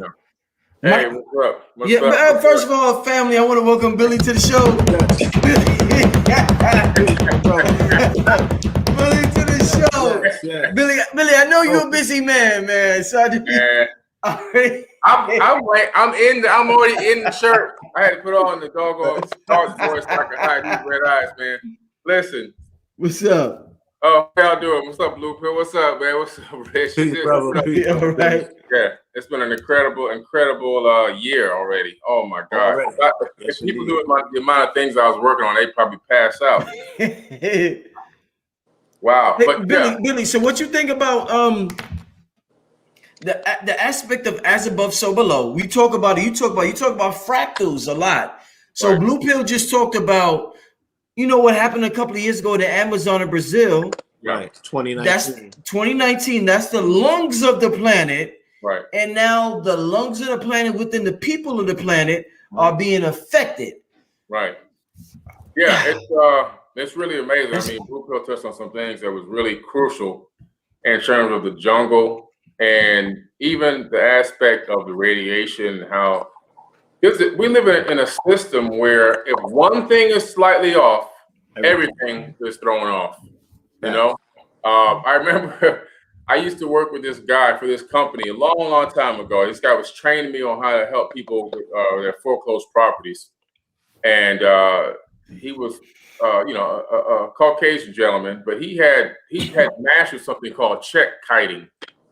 And one week he couldn't pay me, and I don't have your money this week. We had a situation. I'm like, a situation? Like, I did the work. I went and knocked on these doors. I got these, these deposits and everything else. Like, I don't understand. Like, where's my money?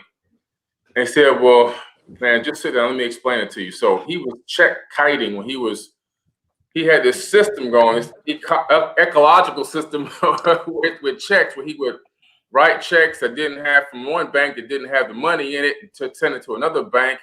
And back then, I guess the bank would give you credit against that check, and then he would take a check from that bank and put it to another bank that didn't have money in it yet, and so forth and so on. And by this method, he had this round robin of money that didn't even exist going in a circle, and he was using a certain amount of money out of these particular banks every single day to keep running and functioning his business and pay his bills and everything else. Well, this one week, he actually had a situation where one of those banks caught on and stopped the one check from going through. And when that one check stopped, the whole check kiting system that he had set up collapsed. And so this is what we're really talking about here, just using an analogy, but what we're talking about here when we're dealing with the Amazon, you have just one thing that becomes, removed from the equation. And like you say, the lungs of the planet, the whole thing is going to stop. There's going to be one last deep breath at some point, and it's going to stop. And so when you're looking at, like I was just doing this show with Discovery Channel, where we have to find out what happened to missing people in the Amazon. As people are coming up missing. It's indigenous people are coming up missing. Right. And we were analyzing it. We're analyzing these storms and how the severity of the storms are all of a sudden increasing in different areas and regions that to an intensity never even seen before. And so this is another sign, though, of what you say. One thing is slightly off. They're finding radiation inside of cow's milk and goat's milk all over the planet. And it's becoming more the radiation that's being found in the breast milk of different types of mammals in areas like rainforests like the Amazon. They're trying to figure out where is this radiation coming from. The radiation is coming from the Fukushima. So what happens is we have a rain cycle on this planet, and that's back to cycles again. You have Fukushima. Double containment reactor breaks, which shouldn't even be allowed to happen, but it does happen. Double containment reactor breaks. You have the radiation flooding into the oceans. And now you have evaporation of the oceans, just a normal process of nature on this planet. So now we have evaporation. So we have all that radiation being evaporated back up into the sky. It goes into clouds. It travels around the planet. Of course, rainforests, they call them rainforests for a reason. They generate the most rain on the planet. So all that condensation is evaporating back into the sky, moves over to another location, pours down rain. So in areas where there's heavy rain, there's heavy levels of radiation down. Yeah, you know what I'm saying? So all of a sudden you're drinking, you think you're doing a good thing. You breastfeeding your baby, or really the animals that are eating directly from the plants in the ground, And the plants in the forest, they're now increasing all their levels of radiation. The plants have higher levels of radiation. And so now everybody's coming down with these cancers, dying young and everything else. Nobody can figure out what's happening. Well, you know, the cycle's been broken. The cycle's been broken. And so, yeah, man, we have to. I just did an interview with Dr. Stephen Greer the other day, and he agrees with something that you know, one of the things that I've found through research and investigation is that this planet, first of all, is conscious. This is a conscious entity that we're inhabiting. We're living on top of, you know? Yes. And this conscious entity has been empathetic to mankind. It's been kind to us. And it literally has been giving us time and time, chance after chance after chance after chance. And it's been holding back its wrath from just literally shaking us off the surface, which can happen because we know for a fact that this planet has gone through 4 pole shifts of the crust of the earth before. This is documented now because we can analyze the tectonic plates and reverse them. We can also analyze the magnetic frequency that's inside of the lava flows on the planet. And we can tell every time that the Earth's north and south pole is literally flipped. And so we're coming to a time now with the next, I would say, maybe 20 to 30 years max. Dr. Greer starts to say maybe 15, that we're looking at a situation where if we don't get our act together consciously on this planet could go for a reset of itself, you know, and say, look, you guys had your shit, you had your chance, you had your time in the sun. We got to start this ship over again because right now, you know, I'm hurt, right. You know. And that's why if you dig for oil and then, you know, you mine that oil and you drain that oil well, dry of oil, come back 10 years later, there'll be oil there again. Why? Because oil is the blood of the earth. It's abiotic fluid. The earth is producing oil. Oil not from dead dinosaurs and dead leaves and all this kind of crazy organic material. Oil is what the earth, it's the blood of the earth. It's producing oil on its own. Just like it's producing other raw materials and other ores on its own. And that's why you can keep mining this planet almost literally in perpetuity, and you can never run out of stuff because why? The earth is actually creating this stuff. Just like your body, it creates blood. So if I take you to the doctor and I have you do a blood test and he drains some blood out of your body, well, okay, you'll say, well, don't lift weights for 24 hours and make sure you take some fluids and blah, blah, blah. And so, yeah, you a pint or two less, but in 36 hours, you got a full body of blood again. Same exact thing going on. And you're like, where did it come from? But your body produces it. Exactly. Body produces it. Yeah. Wow.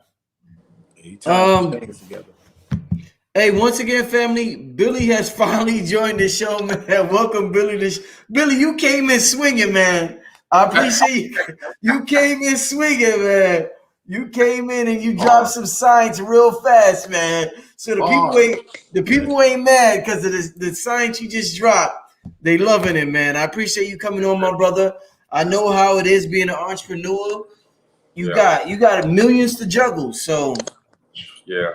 I know that. I know that. I was like, no, I can't. I gotta get on there with Blue, man. I've been wanting to get on the show with Blue for so long. I'm not gonna lie, man. I was like, oh my god. Yeah, I see people text me from your show. Text me. Some of your people got my number now. They be texting me. Oh shoot, Vestina's texting the crap out of me. Let me get my. I jumped up. I said, oh man. But yeah, man, I appreciate the opportunity and time to be on your platform because the people, man, your people are so good and respectful, man, and they really they support a lot, you know, and they want to know, they want to learn, man. They're here to learn. They definitely, yes. I can't say that about my platform. They definitely want to learn. I want to ask y'all this. We got about, I'm gonna extend the show for about 30 more minutes, y'all. We got 30 minutes, then we got to wrap it up. We hear from the Dogon about how we're talking about Earth, and we hear about how important Sirius is to Earth. How important Sirius is to the rest of the universe? If Sirius is important to Earth, and we a lot of our holidays, July 4th, Christmas, a lot of our holidays is predicated around Sirius rising or Sirius doing this or doing that. How important is Sirius to the rest of the universe? Is it so important to Earth? Oh man, well, you're talking about a concerto now. This is a concert, you know, and there's a conductor. And so, if you're Hans Zimmer, and to me, one of the greatest composers of all time, and I mean, all his music is used in every major movie, especially science fiction. Definitely, yes. But if one instrument is off, if one instrument is missing, one person decides not to pick up that cello or that violin, the whole concert is going to be off. The whole theme is going to be slightly off.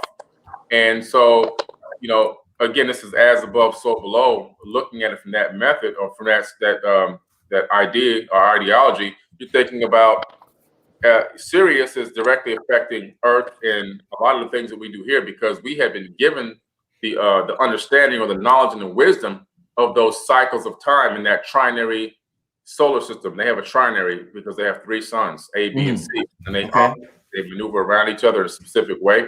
We live in a binary solar system where we have 2 suns. We have a brown dwarf star that's been now added to the history books that orbits our yellow sun once every 4,200 years, and it has 6 planets orbiting it.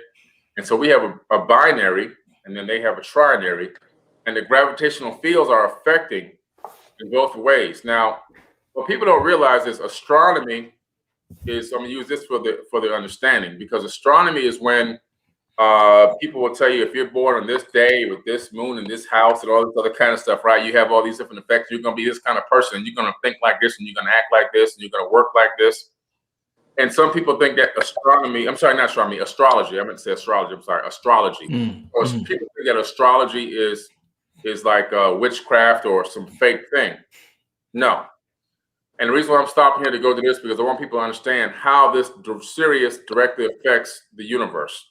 So if I'm into space biology, and so I take frogs' eggs with me to the International Space Station, and now I take those tadpoles and I analyze them in 0 gravity. So now the gravity is missing to a certain extent from the Earth's pull, and now I'm analyzing these tadpoles developing under 0G, and then I'm also impregnating other animals and trying to see how those things develop at the embryonic stage all the way to the full-grown stage.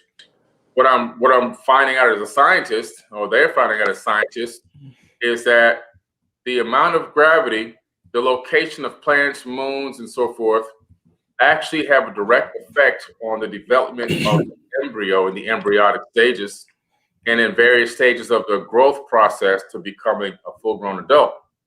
So they even noticed psychological differences in these particular animals after they were born, different tendencies and so forth.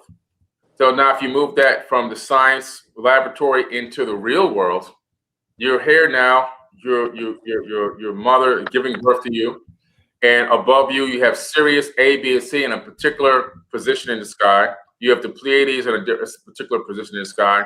You have Aldebaran, you have Beta Reticulus, you have Orion, and all these different constellations in different positions, Leo or whatever. And all of those are having a percentage of an effect on the embryonic development in that stage. And even the where the tilt of the Earth is versus where the moon is, and all these things happening, the sun and everything else at the same time, all those particular alignments and all those particular fields of energy are, because it's really waves of energy is what gravity is, they are directly affecting the development of the embryonic stage. And so at certain times of the year, if you track this long enough, it's over every single day of the year, for many, many months and many, many years, you'll find that people that are born on these particular days, on these particular time frames, have these particular mannerisms, and so forth. And so over many thousands of years, this can actually be tracked if that becomes the main focus. You discover that people born in September, I'm born in September, right? September the 4th. I'm a Virgo. You discover that Virgos have these particular tendencies and work. September 17th. Okay, there you go. And so all of a sudden it's like, wow. And so somebody reading their astrology for the first time is like, that's me. Well, of course it's you, because it's been tracked for so long and it's been documented. The gravitational field. So when they say you're born under this and that and this star and blah, blah, blah, blah, what they're saying is, in scientific terms, is what they're saying is you're born under this, under these gravity energetic fields. And so these gravitational energetic fields have have altered your view from the embryonic stage up until a certain amount of time in your life and have given you these characteristics. That's what they're saying. So you take Sirius out of the equation, it's going to change the astrology chart for people moving forward, at least just even not only just on this planet, but anywhere else that has an effect in the universe. It's going to change and alter characteristics of embryos for any living sentient beings that are being born. That's how powerful it is. Indeed. Blue, you want to add on to that before we continue? I mean, yeah, he pretty much summed it up. You know, if Sirius is our sun behind our sun, then the light that comes from Sirius, our ancestors always orientated themselves to make observations of that particular light, right? To absorb that light, that intelligence, the information that comes from that part. So it's key, it's vital. You know what I'm saying? Yeah, absolutely. And absolutely. You know, our ancestors, they said that was the transmigration of the soul. That when you made transition, your soul goes back from whence it came. So it comes from the black sun through the sun here. And as he says, you know, those particular measurements of how light refracts and hits you, if you think of yourself as a crystal, right? Because human design speaks like this. They speak about two crystals. You know what I'm saying? And the light refracts and hits at a particular angle, and that's how that crystal is affected. And you know, like he explained, you know, they're able to track that energy by the positioning of where that planet is at and the influence that the planets have on personalities. Again, as I said, if we are physical representations of what celestial bodies did, he just said what are spheres that make music, right? They're making music. These are spheres of music. So those chords, right, and that vibration, these are the things that are calibrating the song that you make. Yeah. Okay. And that's your relationship to the universe, right? Because what? You are made of stardust. So if those planets are made of the same thing, how can they not have an effect on your magnetic being? Exactly. Yeah. Because what? They say that the sun communicates to us through solar winds, right? And we interface and interact with solar winds with our what? Magnetic fields, right? Yeah. You interface with the sun solar winds by way of your magnetic field. And this is how you're interacting and interfacing. So why wouldn't the sun behind the sun have a physical effect on you or determine it? Right? So yeah, absolutely, man. Powerful, man. Yeah, definitely powerful. Hey, family, let me get a few questions from y'all before we get out of here. I definitely want a few questions from y'all. You know, again, I got it. you know, this is still why we make this connection to the DMX narrative, right? And how it fits into the mythos, right? I don't want to be a literalist. I want to be understood as someone who is interpreting mythology, even in real time, right? Because he's the dog. He represents Sampu. He represents the underworld. You know what I'm saying? He is the dog star hip hop, and he makes transition in the Dogecoin goes to the moon. Yeah. You feel me? And all of these other dog themes start arising, Safe Moon and everything else.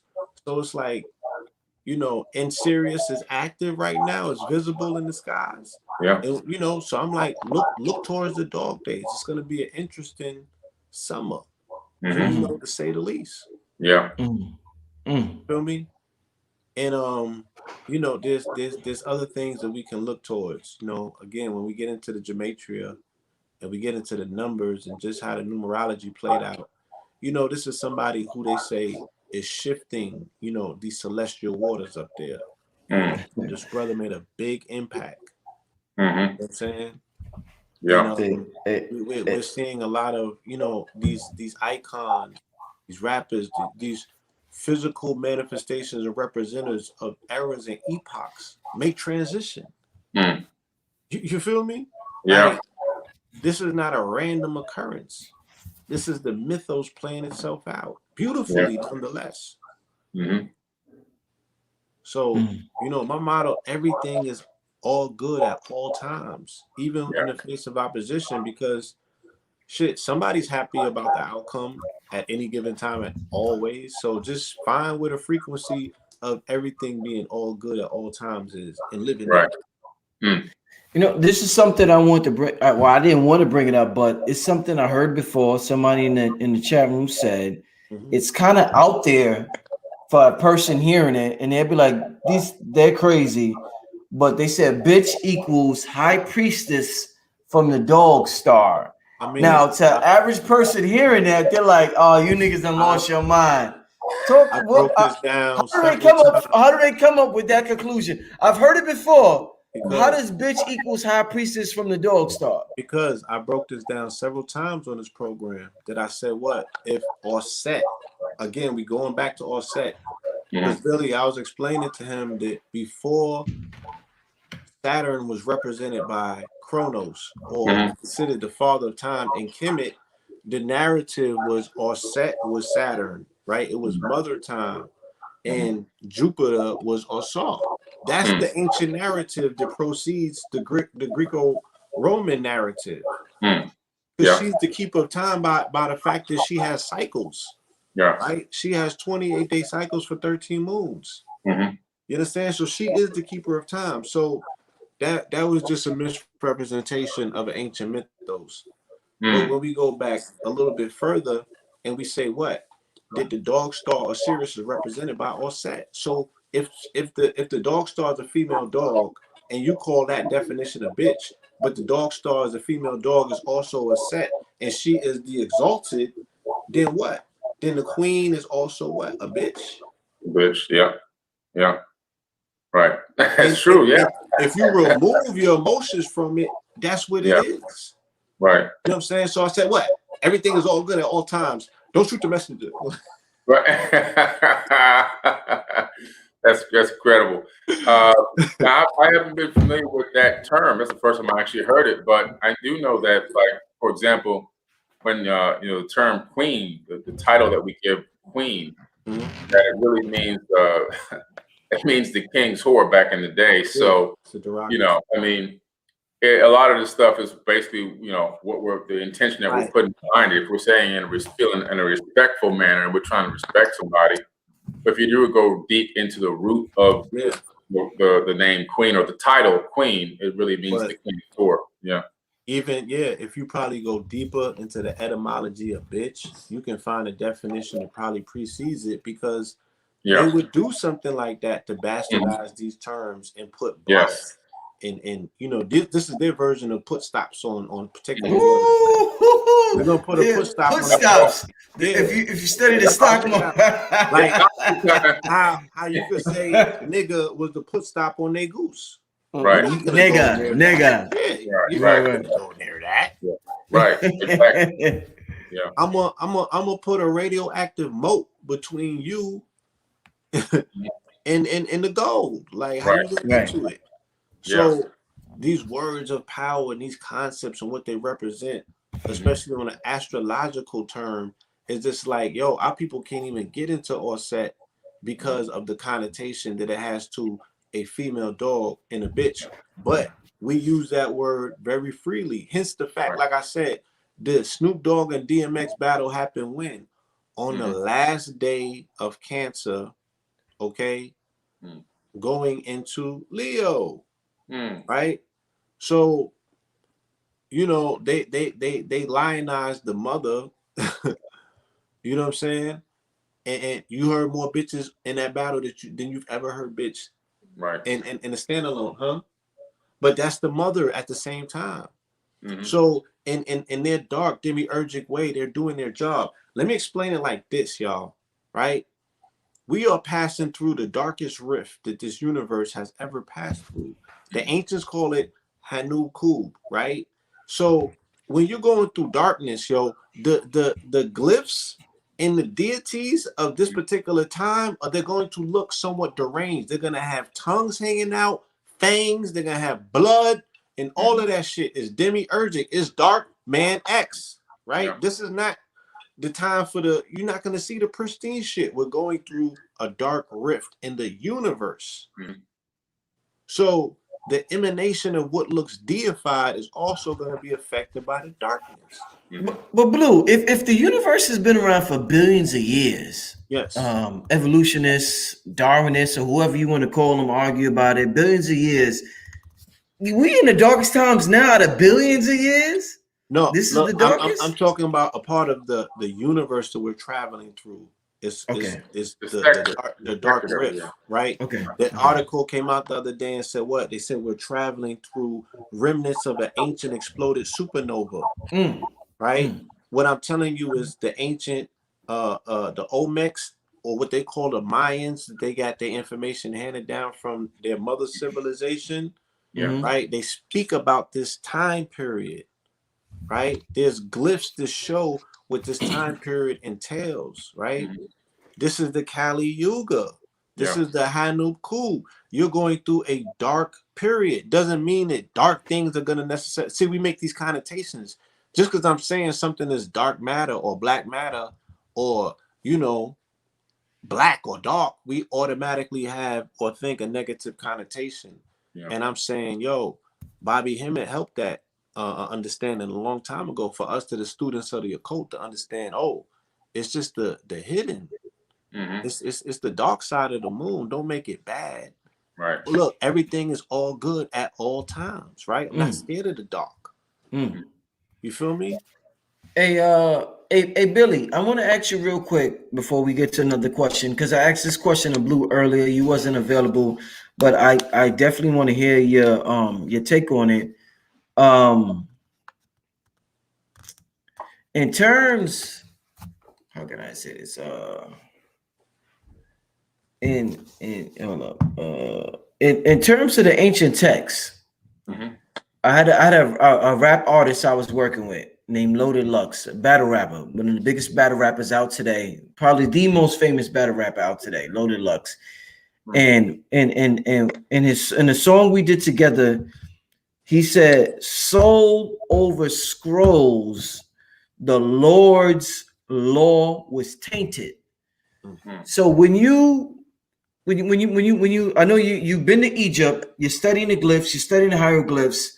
Yeah. When you study that, how much of that, when you study it and you research and you write your books and you do everything, how much of your soul do you use, and how much intellectual study do you use? Do you say, okay, they said this, I'm gonna say that? Because you know what we say today, 1,000 years from now, a person may say Rich was full of shit, Blue was full of shit, Billy spoke from his perspective, that wasn't right. So that it could be that same thing from what we're studying now. So what percentage do you use? Be like, okay, you know what? This is tainted, so I'm gonna go with my intuition, or I'm gonna just go with what they said. Talk to me, brother. Well, the best way to really analyze something, I've done so many cylinder scrolls now, which the majority of them are in the British Museum. They're Akkadian and Sumerian cylinder scrolls. Yeah. Analyzed a lot of glyphs from all over the world, including the ones that I just came back from Australia at the beginning of 2020. The Proto-Egyptian hieroglyphs that we found out there in the middle of the outback. Well, I can't say we found them. We were led to them by the Aboriginal elders. We knew that they were out there. They led us to them. But so you begin, the more you look at these things, the more you study them and try to break them down and get an understanding of what that particular author was trying to put out, because these are made by authors. And you have to inject a certain percentage of your own perspective. It's automatically done. Your own perspective is injected, where somebody may go and see that writing and see those glyphs and come up with a basic idea of it, and think that it was some people that wanted to build a ceremonial burial ground and for their king. And I may come and see those same exact glyphs and relate that writing to something technological. And I may realize that they're really talking about taking their dead king into a sky ship and taking him back into space. So it's up to the interpretation, is really up to the person that's reading it. Now, for me, what my thing is, I always try to relate ancient text.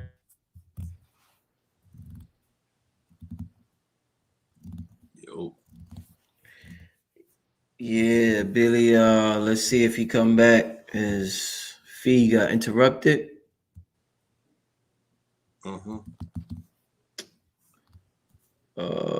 Let's see. My brother comes back.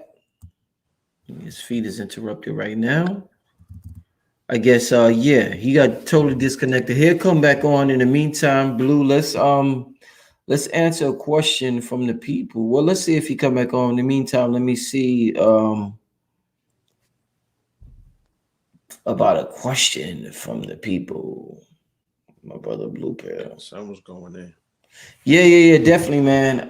Like, yo, me, you and Billy got to do something, man. The workshop or something. The combination of you and Billy, man, that's a good combination right there. Okay, here go the brother again. Yeah, I don't know what happened. Go ahead, brother. Good, so, yeah. So basically, it's up to the interpretation of the person that's reading these glyphs. And from my perspective, since my mission really is, in my opinion, is to connect the ancient with the modern, and so that they were really sophisticated technological people, technocrats. My perspective probably is always injected in looking for the connection to technology and or advanced thinking. Whereas a lot of other people that read the same glyphs, if they're a mainstream, maybe they're a mainstream archaeologist, their connection is always trying to find the answer that fits into the mainstream narrative. Maybe somebody who's more into ancestral and indigenous wisdom might see it more as fitting in and cultivate it into fitting into that narrative. We're all probably a little bit right in some aspects, and we're all probably a little bit off in some aspects, But it does play a role. Your own perspective and how you feel about the ancient past, how you feel about things, always plays an important role in the outcome of what you're trying to decipher. Facts. Indeed, Billy, how do you feel? This question is personally to you. One of the one of the one complaints I get from people on my channel about you is they feel as though the way you present yourself, they think you're a part of the Illuminati, like the NASA. They think you're a part of this, like Billy don't believe in flat Earth. He's down with NASA. He's a part of that Illuminati, and he wants to trick us, and he works with them. Like, they really think you're a part of this space conspiracy to mislead us about what's going on in space. A lot of people also feel like we can't even go out in space. Like that's all. Like that doesn't even exist. Yeah. I know. So, that's unfortunate. Listen, let me start off first. Let me say this very slow and clear. There are no Black people in the Illuminati. Let me say this once again. There are no Black people in the Illuminati. We're not invited. Hell, there's hardly any white people in the Illuminati. There's only a few white people, and that thing is so tight, ain't nobody invited to that party. Nobody. They're not bringing in this singer and this rapper. It's not an open club where you can get membership and join in. That's all stuff you see on YouTube videos for likes and views. Right. That is a very small, hand-picked group of people, and they keep that circle so small, it's a dot, okay? The people that run and control this planet. Now, are there other influencers and people that they utilize or manipulate for their own agenda? Yes.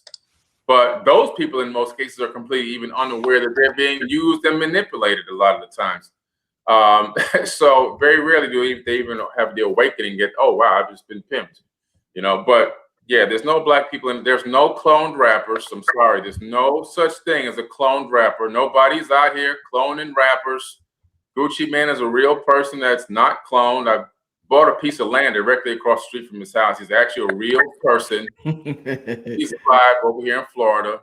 That wasn't cloned. That if you cut him, he bleeds. He got in jail and he exercised and he ate better and he worked out and he got in shape. We have to, as Black people, we got to stop. We fall for too many things. This flat Earth, which was brought to us by white people. We fall for this cloned rapper thing. We fall for this Black people going in the Jay-Z's in the Illuminati because he did this and all this kind of stuff.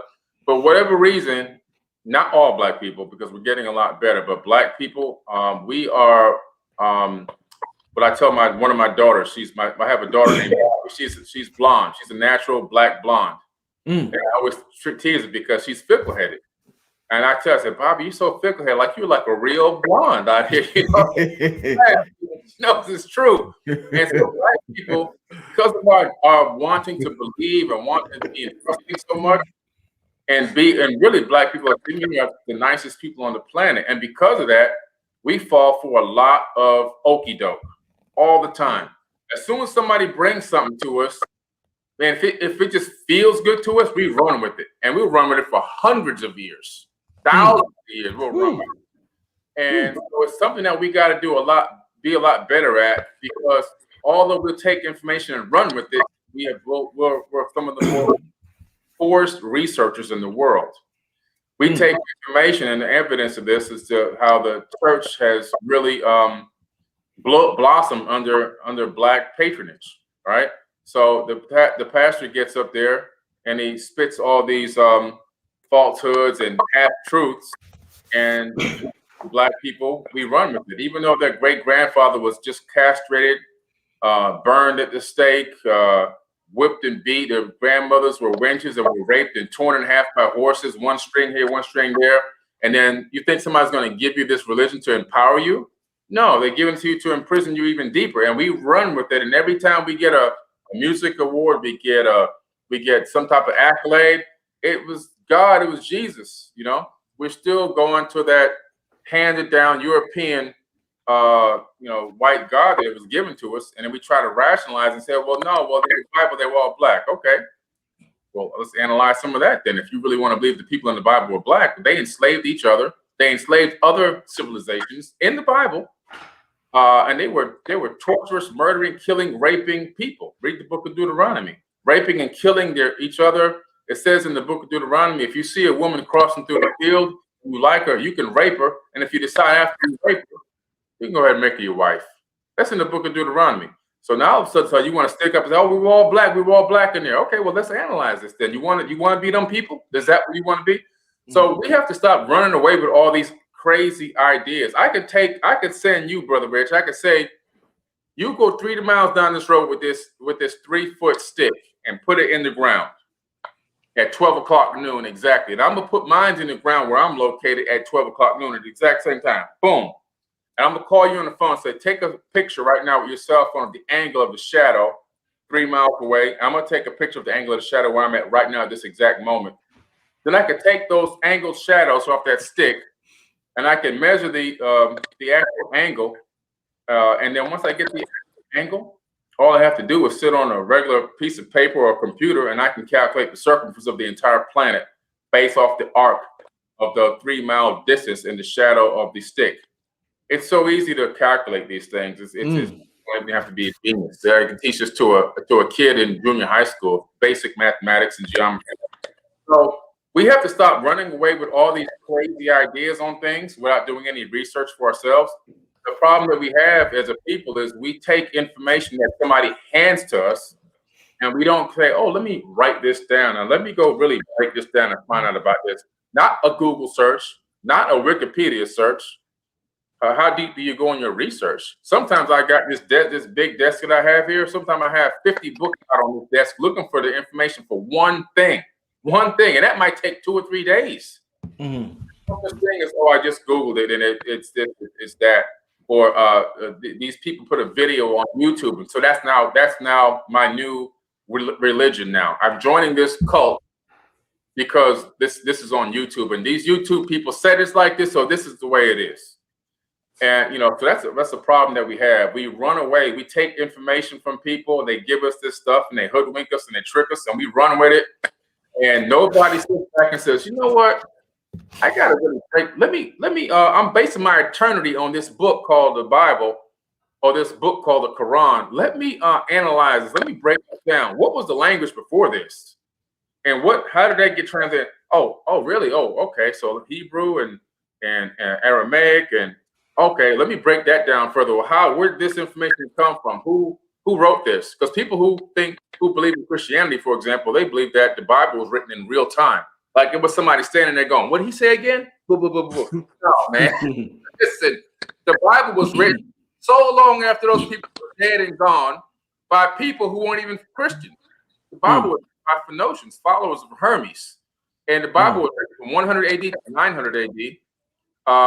Long after the events had all long since happened, and they copied that a lot of that text from other ancient texts, the Sumerian cylinder scrolls, the Sumerian and Akkadian cuneiform tablets, the Mahabharata, the Bhagavad Gita, the Code of Hammurabi, the Epic of Gilgamesh, the Atrahasis epic, the Enuma Elish, and the Seven Tablets of Creation. I can go to the Tibetan Book of the Dead. That makes up most of the Old Testament and Proverbs right there. And so nobody's doing this breaking down. They're just taking this religion that's been force-fed to them, and then they're running with it, and they believe it. Somebody takes, you see a video, oh, the earth is flat. They take the information, and they run with it. Oh, yeah, because it just makes sense. Well, how come you can't look across from New York City to London on New Year's and take me a picture of the fireworks going off in London? How come you can't do that?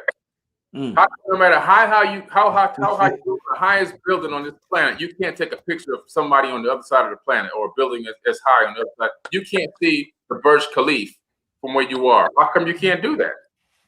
Come on. So we have to stop running away with these crazy concepts and ideas. We got to grow up as a people.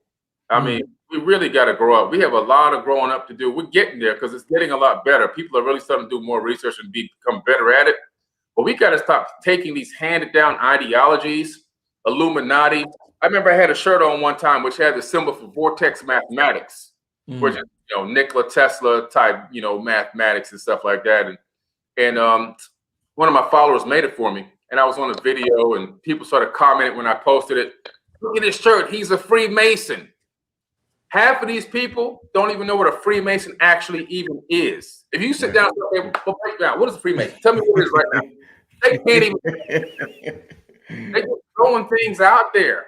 And we got to do better, man. We got to do better because we're the only race that's behind on this planet. Now, we're catching up, but we, at one point we ran this planet. But we got a lot of work to do, which is why I'm out here. And I'm not afraid to talk about aliens, UFOs. And a lot of these aliens that are flying around these spaceships are black people. That's what they nobody touch on. Hold up. You said that before. A lot of the aliens flying around are black people. Black people are flying around in these ships. Some of the original Hebrews with these terms like chosen people and all this stuff, it has to do with galactic societies, galactic civilizations. People come from other star systems. Olmecs from Africa. These black brothers were spacefaring people. They had ships they would fly in. I mean, that the helmet that you see them wearing is like a space helmet, the one that they have down there in Mesoamerica. But they came from Africa. They set up the Teotihuacan civilization long before the Mayans even arrived. The Mayans weren't even there yet. The Mayans inherited the technology and everything and the wisdom from the Olmecs and Thoth, and then they kind of made it part of their system. That's what the Mayans told me when we went down there. Got it on video. Gave it all up. He was like, "Oh, we got this from the mother civilization. It's from your people." And he's like, the Mayans. What year was that, Blue? When did they tell you this? 2012? Cozumel, yeah. It's on the YouTube channel. It's on Numerology TV. Nice. Carlos was the name of he was a tour guide. He said he never seen a group of melanated people come down there. He said, "I'm going off script today. I'm gonna tell you the truth." He's like, "I got the script. I could tell you what they want me to tell you, or I could tell you what's really the truth." He's like, "These are your people. They come." He's like, "They're in Tabasco. They're in the peninsula, the Yucatan Peninsula." He was like, "Yo," he was like, "They taught our people." Yeah, he said that there were 52 or 53 different states or nations in Mexico, so they're not all of the same people. Right. He was like, "Nah, our people is your people, and there's other people that is part of your people. You know what I'm saying? And there's them other people. Right. So it's all one nation." It's I don't mean to cut you off, Blue, but it's crazy because we look at when we see white Jesus as melanated people, we say that's some racist shit to erase our history. But even the concept of flat Earth can be considered some racist shit to erase our galactic history. That's what it's doing. There's no oxygen. I remember this guy was harassing my people and harassing my account one time. And I said, let me ask you a question. Did you graduate from high school? Because what you're telling me makes no sense. There's no atmospheric gases. I said, what are you breathing right now? What is keeping your body alive? There's nothing here. I'm like, well, what are you breathing and what atmospheric gases? He says there's no atmospheric gases. And so when you're breathing in something to keep your body alive, if I remove the atmospheric gases from the room you're sitting in, your body's going to collapse. Billy, one of the main things they say is that they can't make it past the Van Allen belt, I believe. You know what? Shout out to Lester Lovin, because his observation says the earth is flat and round. It's like a icosahedron, right? So it has those flat surfaces and it has round surfaces. That is true. Like how we would envision a dodecahedron. Almost like how we would envision a soccer ball. So, you know, again, the conversation that people are having to me is fruitless, because the real conversation is that you don't live on Earth, flat or round. You live 2 inches off of Earth, standing on rubber soles. You don't ground on Earth. You don't have a connection to Earth. People just want to argue about whether this shit is round or flat, but they don't want to stand on it, don't want to connect with it, don't want to grow from it. You know what I'm saying? Don't want to put their hands in it, don't want to work with the minerals. Right. It's like, it's a nonsensical conversation. You never see it dealing or leading to abundance. Right. It never leads to abundance. Never. What are we talking about? Never leads to Good point, Blue. Great point. Great point. Never. Yeah, it's like that shit is an angry conversation. And it's a psychological setup to say what you are in the times of the Crusades. So the backdrop is the Crusades. Now the forefront conversation is flat Earth, to bring you back to the conversation that was taking place back then. It keeps you in the loop. Yeah, it keeps you in the loop. But that's not. Yeah, again, that's a false narrative, right? Conversation that takes place, because Columbus never said that he was coming to India. He said he was coming to Jerusalem. He said he was coming to the Holy Land. Right. And now they're finding insurmountable amounts of evidence with ancient glyphs to speak of Paleo Hebrew language over here. They're finding all of the glyphs, right? They're finding all of the glyphs that tie those lost tribes over here. And a lot of the narratives that have been documented in these books took place over here. Yeah. Absolutely. So there's so much, right? And then when you go into what's considered the quote unquote Native American, all of them have cosmic narratives. All of them have cosmic origin narratives. I just came from Tucson sitting with some of the tribes who were making the jewelry. The grandmothers were making it. All of their jewelry's got Star Nation references to them. All of them.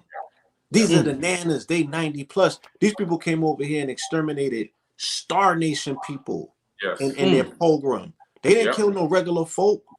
These people were the people who were the custodians of the information that your ancestors brought over here, and that they had as well.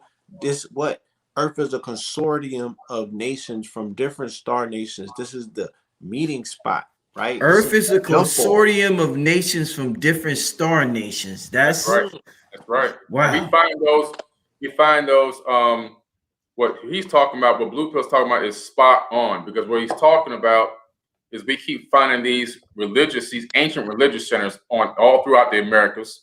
We find them all throughout, Turkey, like Göbekli Tepe, Derinkuyu, down into South Americas. We find them, Chaco Canyon, and all these other places. And now they're finding them even in Michigan, underneath the water. We found Stonehenge in Michigan and all these places. These are all religious centers where, not religious, but centers where the people that were involved in the star people and the star brothers and relating to them and having them come down and meet them in certain locations on the planet.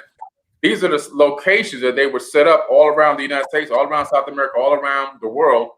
And it was this whole star nation. And that's really what it was all about, and communicating with them. And they would even come during times of catastrophe, of calamities, and help save our people from things, take them underground into certain caverns and areas and protect us against different geological disasters and all this kind of stuff, and educate our people on space. So when these people are running around arguing over this foolishness about the planet, and now I got Dogon tribe, ancestors, and I'm saying to them, I'm gonna slap you in the face, ancestors, because all the knowledge and wisdom you had to gain from the Star brothers that you learned and taught for thousands and thousands of years through verbal handed down history means nothing to me.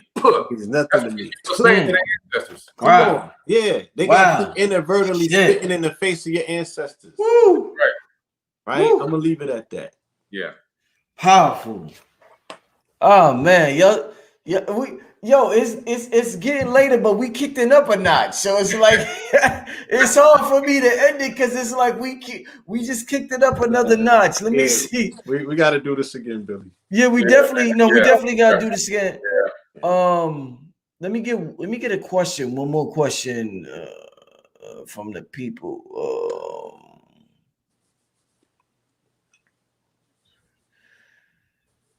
I'm not seeing a clear question. I'm trying to. Yeah, I mean, since you know. Hold up. Somebody, Blue. Before you say that, somebody said, "Is that why the universal law says they can't interfere?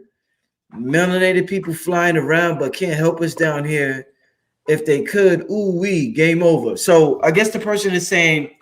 Well, they can't interfere with what the human affairs. Let me. I will share with you what was told to me. I had contact June 25th, 2010. A year. That's a long time ago. That was it was a year right after Michael Jackson made transition. It was in Central Park in front of the Met Museum. I had just came back from Serpent Mound doing ceremony. Remember, this was 2010.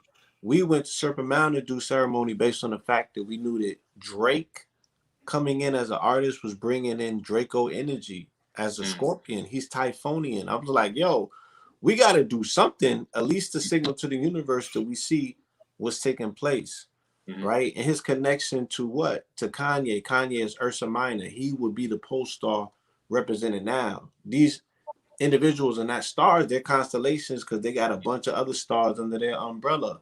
Right. So now they're in conflict because they represent the mythos or the narrative of these pole stars that are banging out against one another, right? And we will be bringing in the new pole star in about 20 plus years, and that's King Cepheus, right? The Ethiopian king. So this reset, this thing that we're seeing, all of it is necessary. Remember, everything is all good at all times. So, you know, yeah, well, yeah, you have to what this gentleman here who typed that question or that statement really is what a statement, but you have there's a prime directive, and the prime directive is something you even hear in some sci-fi type movies or shows, and the prime directive is from a galactic standpoint, direct interaction on a consistent basis with a less civilized civilization. Lower level civilization technologically is really kind of forbidden. And some people break that prime directive and have engaged mankind over different time frames or time periods. But there is a prime directive, just like we have a prime directive that we initiate ourselves against other species, other animals, things like that. But sometimes people break those laws.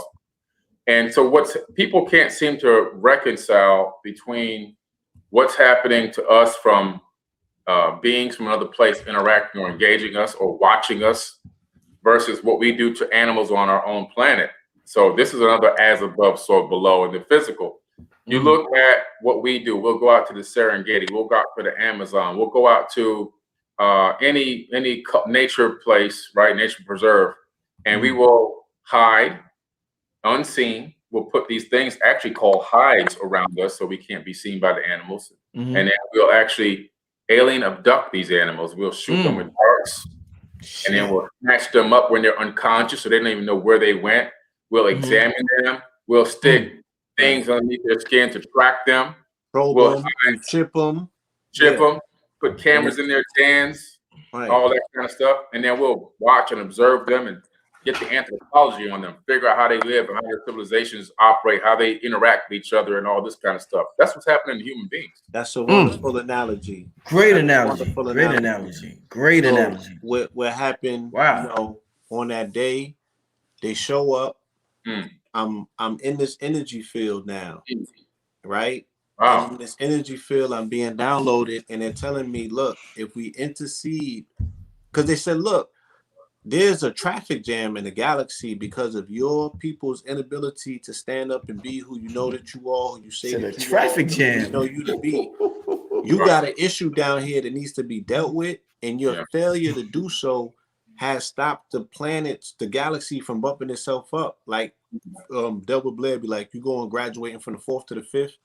They like, look, if we intercede, there's no way that we could separate the wheat from the chaff. So if we come to clean this shit up, everything goes. And if we have to clean it up on your behalf, you are the bitches of the universe. Where you gonna go and hold your head high, saying that you dealt with this adversary, right? That you got on this planet that you're not taking care of. You're not dealing with him. They told me, they said your people are imprisoned by the elements of lead and of lead and iron. And what they meant by that, lead is military. No, iron is military, and lead is like bullets, like the police. So your fear of these particular things, these things that might kill you, right? Your fear to die makes you cowardice, and that shit is clogging the whole galaxy up. Because you got to move this person out of the way so this thing can graduate. And your reluctance to do so is now killing the planet.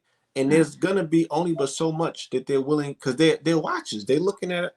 That's why you see more sightings. They're always there. They're like, yo, we got your back. You got cover. But you would never know, because you wouldn't bust a fruit, a grape in a fruit fight. So you wouldn't even know if you got cover or not to back you up. They said, look, they said, what if we made, right, the tanks and the pistols unoperable? Would your people still, would they pop off then? What's holding them back? And that's a good question. Yeah. If it was inoperable and it was just here with it, and you dealt, because you got all this frustration that you've never channeled anywhere, just killing you, you're so mad, but it never shows. You take it out on one another. Take it out on one another. That's what we do. But you never pointed and directed to your adversary. The whole universe know that you pussy, right? So what are the aliens possibly going to do for you? They're just sitting there looking at you, shaking their head, saying you're blowing the opportunity of a lifetime. Right? You could be Achilles and Troy, but you instead want to be old boy. Okay. Right. Exactly. So, that's you hit it on the head there. Yeah, you got all that. So the spaces is crowded. It's mad at them pulled up to the show. Like, all right, we heard they're supposed to get it on. And it's like, nah, they was just marching. There's nothing here. Yeah, nothing here. There's no overthrow. There's still 7.7 billion colored people being ruled by 100 families. Nothing here. What they supposed to do? They're supposed to come and save you? No, you're gonna get washed up, my G. Yeah. Because we don't have no use case in the universe no more. Listen, we have over 20,000 weapons. Out of the 20,000 major ballistic weapons on the planet, missiles, there's about 3,800 or 4,800 of them that ballistic nuclear. And so you're an alien's, advanced being. You're coming by the planet. You detect, they can split an atom. They got these weapon systems, all over the planet too. They got they even have satellites with weapons. Let me analyze this. Wow, they're really protecting their planet. Oh, wait a minute. I just found out from the data came back. No, these weapons are aimed at themselves. And oh, wait a minute. Only a few people built these weapons and aimed them back at the people on the planet. And the people on the planet allowed this to happen? Oh, they ain't ready. We got 3,800 nukes aimed at ourselves, and we don't have an escape pod.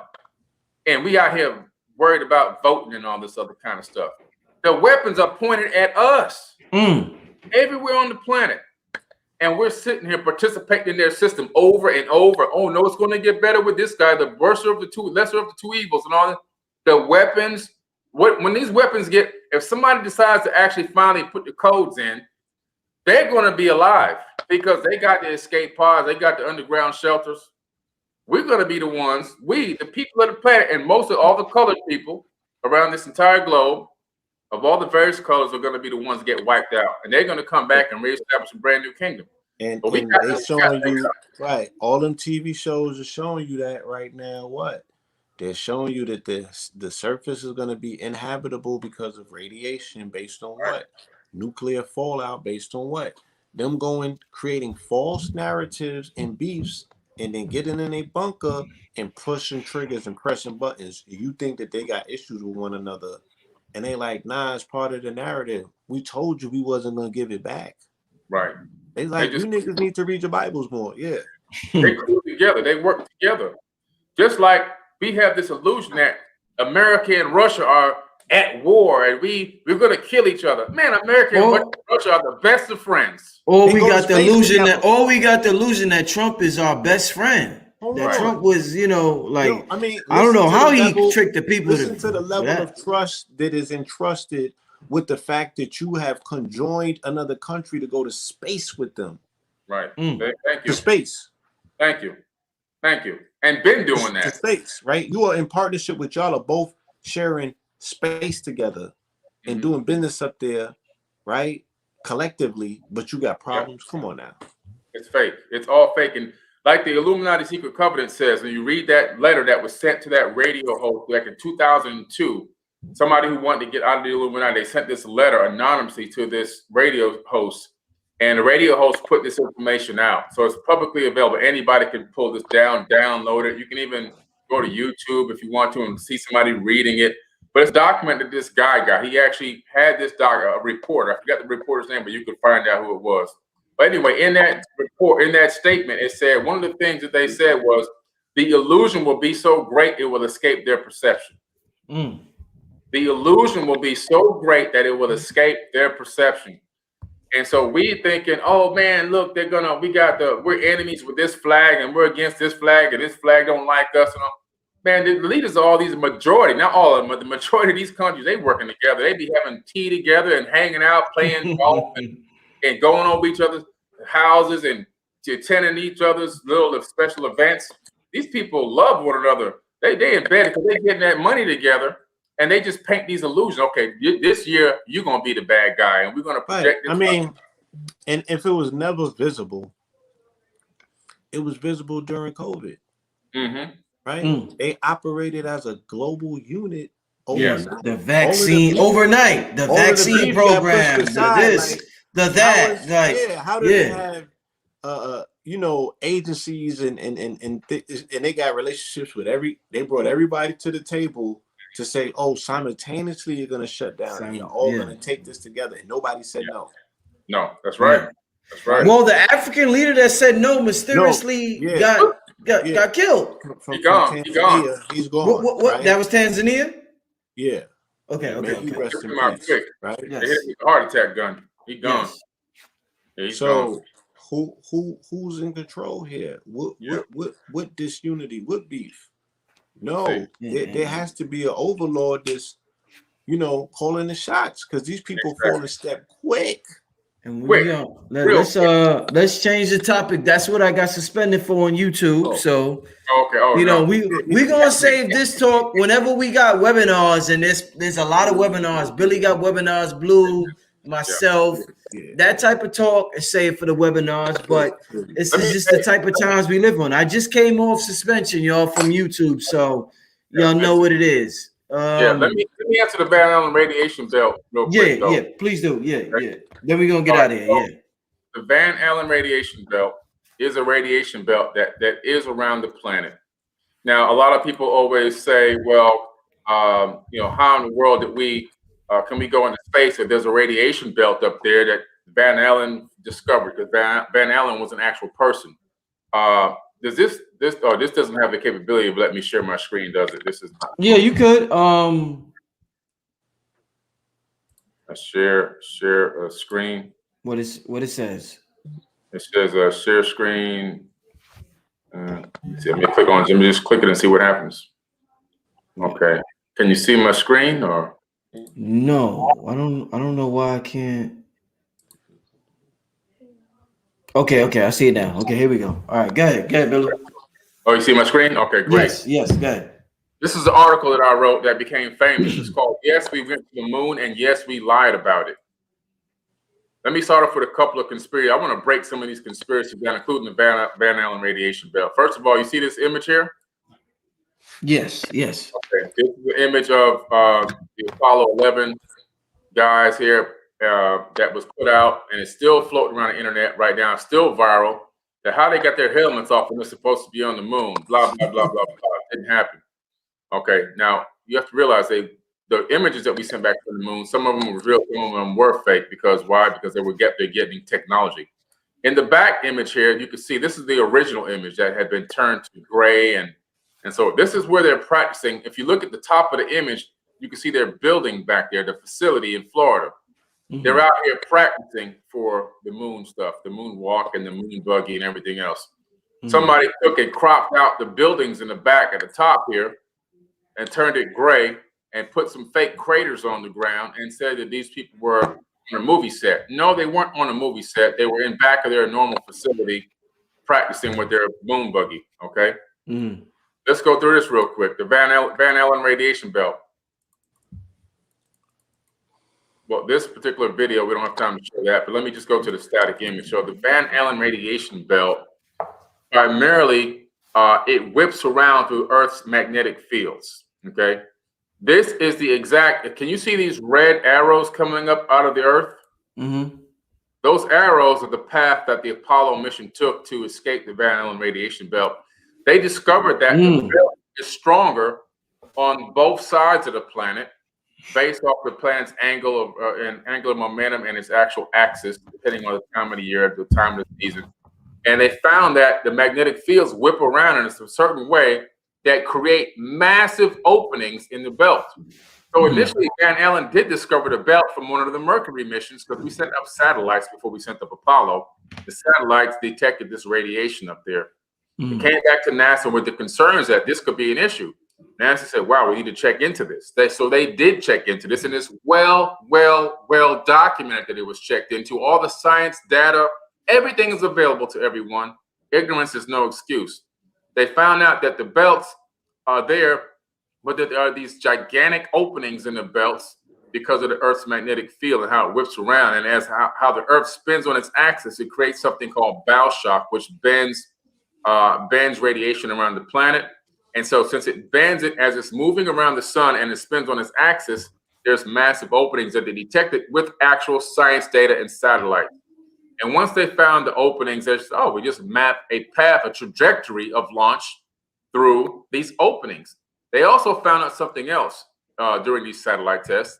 When they collected the amount of level of radiation and transmitted it back to Earth, they found out that the radiation was only lethal if you were in an unprotected vessel that sat there for almost 3 months. Then you would receive a completely total deadly level of radiation, and then you would die. To get to the moon, it only takes 3 days, really almost 3.5 days, 3.5 days with that technology at that time to get to the moon. You'd only be passing through the Van Allen radiation belts for a day, and sometimes maybe a day and a half, depending on where you launch, or Houston or Florida, okay, and the time of the launch window. So if you're in a protected, radiation-hardened vessel, which they were in, and you're passing through even the thickest part of the radiation belt, and you're only spending a day and a half there maximum, you're still not going to have a lethal dose of radiation. You're still not going to die. This has been well proven and well documented now, not just by NASA, but by many different space agencies, many different independent studies, many different universities, astrophysicists around the planet. This is not mystical information or mysterious science. This is well documented, well vetted, well peer-reviewed information that anybody can get. Let's move on real quick, because I want to hit something else real quick, by the way. And if you have a chance, go to forbiddenknowledge.com and go to my blog, and then you'll find this article I did here. Let me hit on these shoes. You remember this famous image? You ever seen this image floating around the internet? The space boot? Right. Yeah. Oh, look at the bottom of his foot. First of all, the boot print comes from the overshoe. So when you're inside of a space capsule, you don't put on 20-pound overshoes to fly into space. That's uncomfortable. You have on this part, which is the main boot, and then the over boot straps on top of that. So people say, oh, no, you're just making it up. Oh, really? Okay, well, I have the whole video of the full spacesuit on here, which anybody can go and watch an astronaut getting dressed. But if you look here to the right of this new image that I'm showing you now, they never show you this. You have the overshoe on the right-hand side, That's where the boot print comes from. They slip their feet in that. Those things they're heavy because why? Because the moon has way less gravity than Earth. You need something to keep you down on the surface. If you jump too hard, man, you'll go up 20, 30, 40 feet in the air. You can't work like that. So these overshoes, you slip your feet in. You slip while you're still in these smooth boots, and those overshoes strap, and there you go. That's what creates the boot print. This is the actual overshoe. This is an X-ray of an extravehicular EV overshoe that was worn on the Apollo spacesuit and space missions. You can see the straps here, the Velcro straps. You slip your foot in and you strap it to your foot. So you have the smooth boot that goes in on the inside of this heavily weighted boot. It goes into what the boot's made of, the materials that it's made out of, everything else. These are the overshoes. So the scammers and the fraudsters and the deceivers, they want you to believe their narrative. They never, ever, ever show these images because they don't want you to wake up. They don't want you to know the truth. They want you to follow their agenda into complete ignorance. And who does this stuff? People who want to keep Black people in a state of stupidity. That's who does it. And we just run right after them. We got to stop this. This video right here, when you guys get some chance, forbiddenknowledge.com blog, go here, check this out, watch this video, watch the astronauts getting dressed and putting on the overshoe and testing them out with the smooth boot sliding into the overshoe. Okay. And this here, last thing I'm gonna show y'all, the fake interview with Stanley Kubrick on the fake moon landing. This video been going viral for so many years on so many platforms. This video is an absolute fake. First of all, this isn't Stanley Kubrick. Second of all, the interviewer, there's a break where the interviewer is yelling at him. Watch this full video. They only show you a small clip when you're watching these conspiracy pages. Watch this full video on my blog of him getting chewed out for not keeping with the narrative and remembering his lines.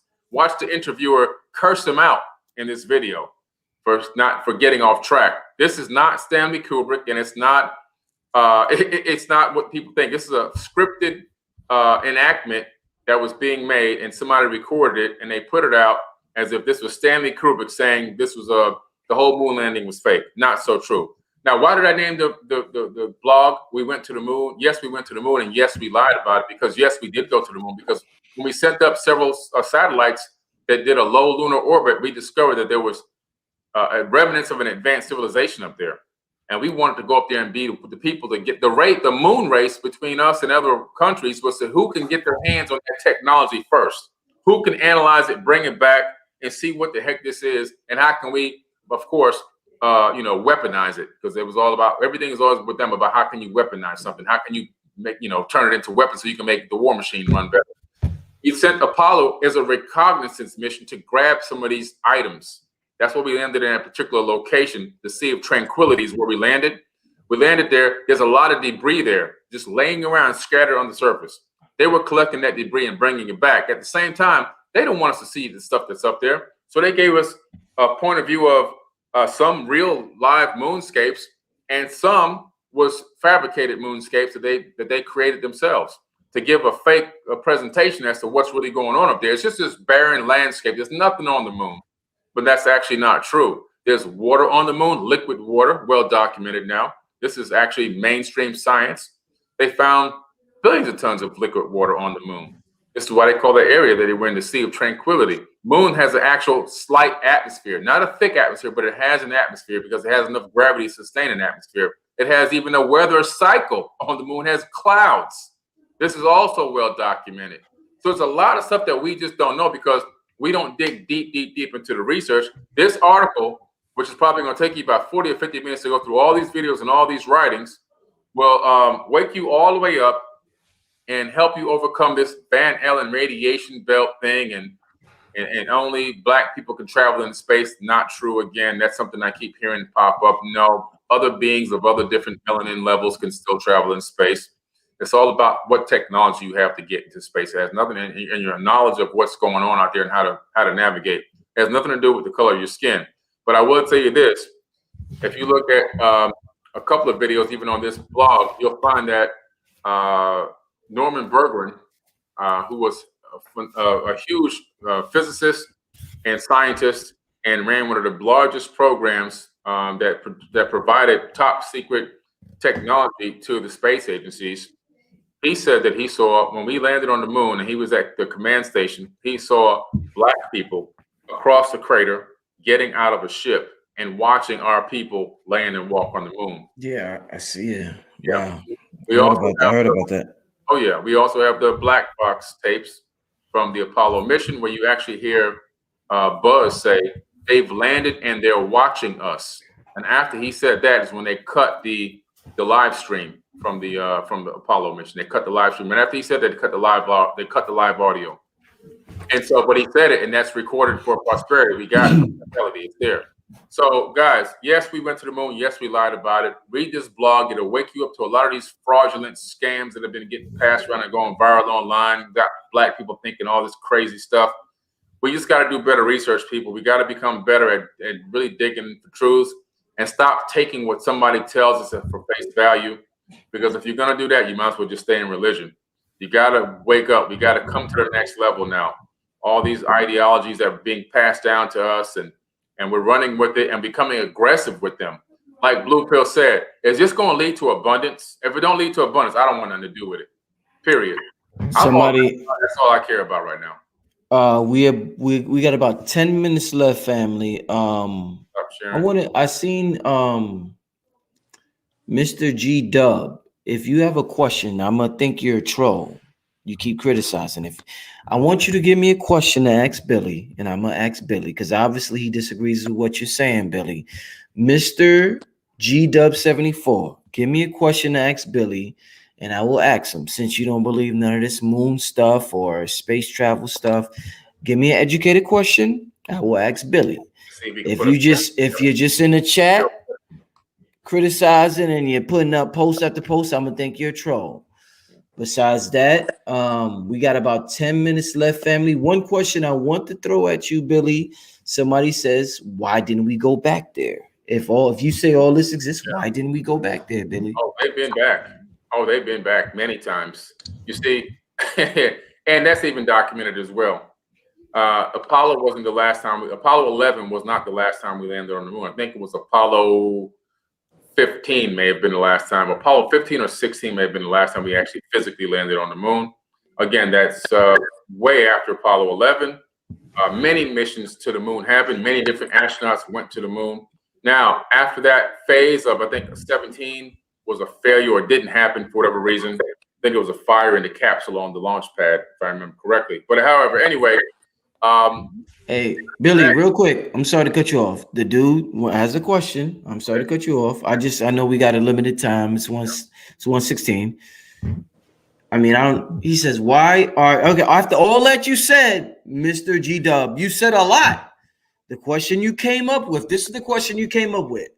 Why are there videos of astronauts on wires? I guess you mean why aren't there? I don't know. Maybe I know what he means. Yeah. And that's actually a good question. Okay. That's actually a great question. I answered that question in my blog article. So, like I said, because of what was discovered up there and what they wanted to get their hands on, because when you get your hands on these types of things, like they're getting their hands on Mars right now, you have an upper hand on the rest of the world, because now you're getting your hands on information that nobody else has access to, and knowledge is power. All right. So now all of a sudden they realize, if we pan this camera all the way around, people are going to see some of this stuff up here. We can't do that. But we want the people to think that the moon is this barren wasteland. Part of the moon footage is actual, real footage. Part of some of the moon footage presented to the general population is fake moon footage. Why would they do that?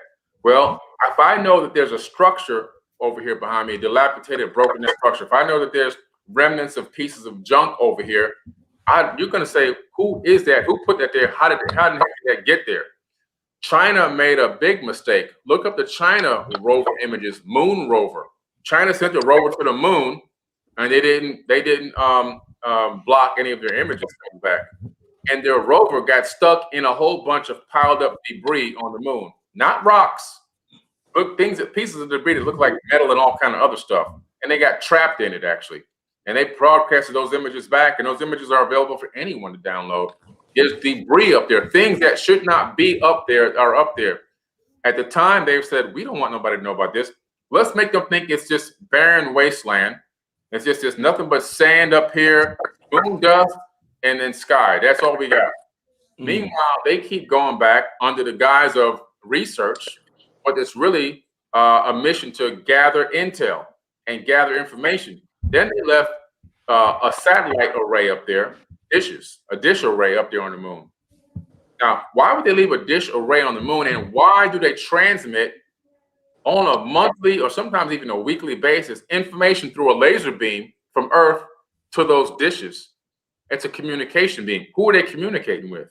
You see, if you listen to the black box audio, get the black box audio tapes, which are from Freedom of Information Act we put in about 8 years ago.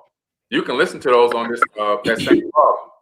Black box tapes, as they're flying over, trying to find the Sea of Tranquility, Neil Armstrong is looking down and he says, look at those conical craters. Conical means dome. He's talking in code now.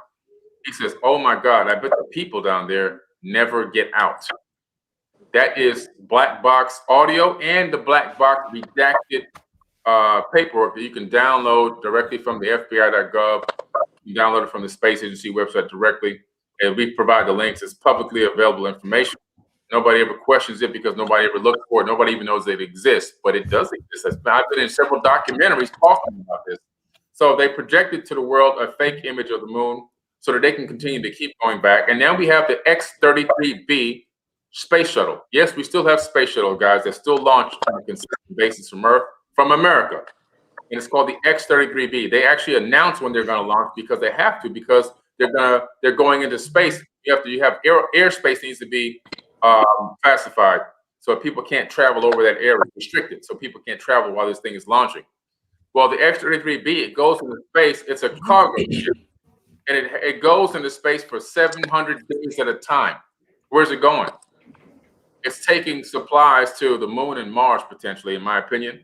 That's not official, but that's what I believe it's actually doing.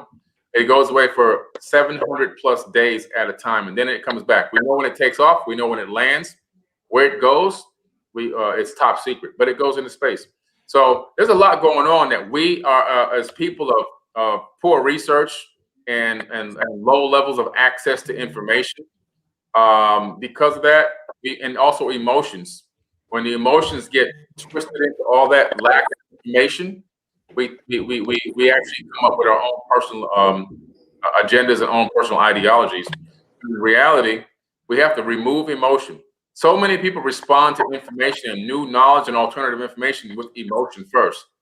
And when you respond with emotion, you're probably most likely going to fail. Because until you remove emotion and operate on logic, you never get to the bottom of anything. Emotion clouds the brain. And this is why I love looking at Star Trek and why the Vulcans, to me, are the most incredible creation in that series, because these are people that operate purely and solely on logic, and they seem to have all the solutions to all the problems. Even they're the best negotiators. Why are they the best negotiators in the star system? Because they don't have emotions. And so you remove the emotion, your emotional response, your trigger response you want to put out there, and operate within logic, and then go sit down and do some research. Not many people heard me talk about the blog. Many people know the website, an address to the blog, but less than 1/10 of 1% of the people will ever even go and read it. Less than 1/10 of 1% of the people that ever got my book ever opened it up. They just wanted the book because they thought it was cool to have the book. Less than 1% of the people will never read the majority of the information that's presented to them that's alternative, that goes against something that they deeply emotionally feel connected to. You know, Christians will never read the entire Bible. You know, so again, it's just we have to remove this emotional block that we have so we can get down to the nitty gritty and find out exactly what the heck is going on out here. And how can we advance our people to the next level? We're not going to advance our people to the next level operating on emotion, attacking one another, killing one another in the streets, and letting the ruling elite continue to operate with this divide and conquer tactics and keep sending these psyops into our communities that got us fighting over the shapes of planets and all kind of crazy stuff. And the people that's doing this, they can't give you one bit of information on any other topic that has to do with helping move people forward. There's nothing that in those topics that they're fighting over. There's nothing in the topics that they're disagreeing with that's going to help us as a people become better, become stronger, become wiser, become more abundant. It's just little tiny cat fights going on.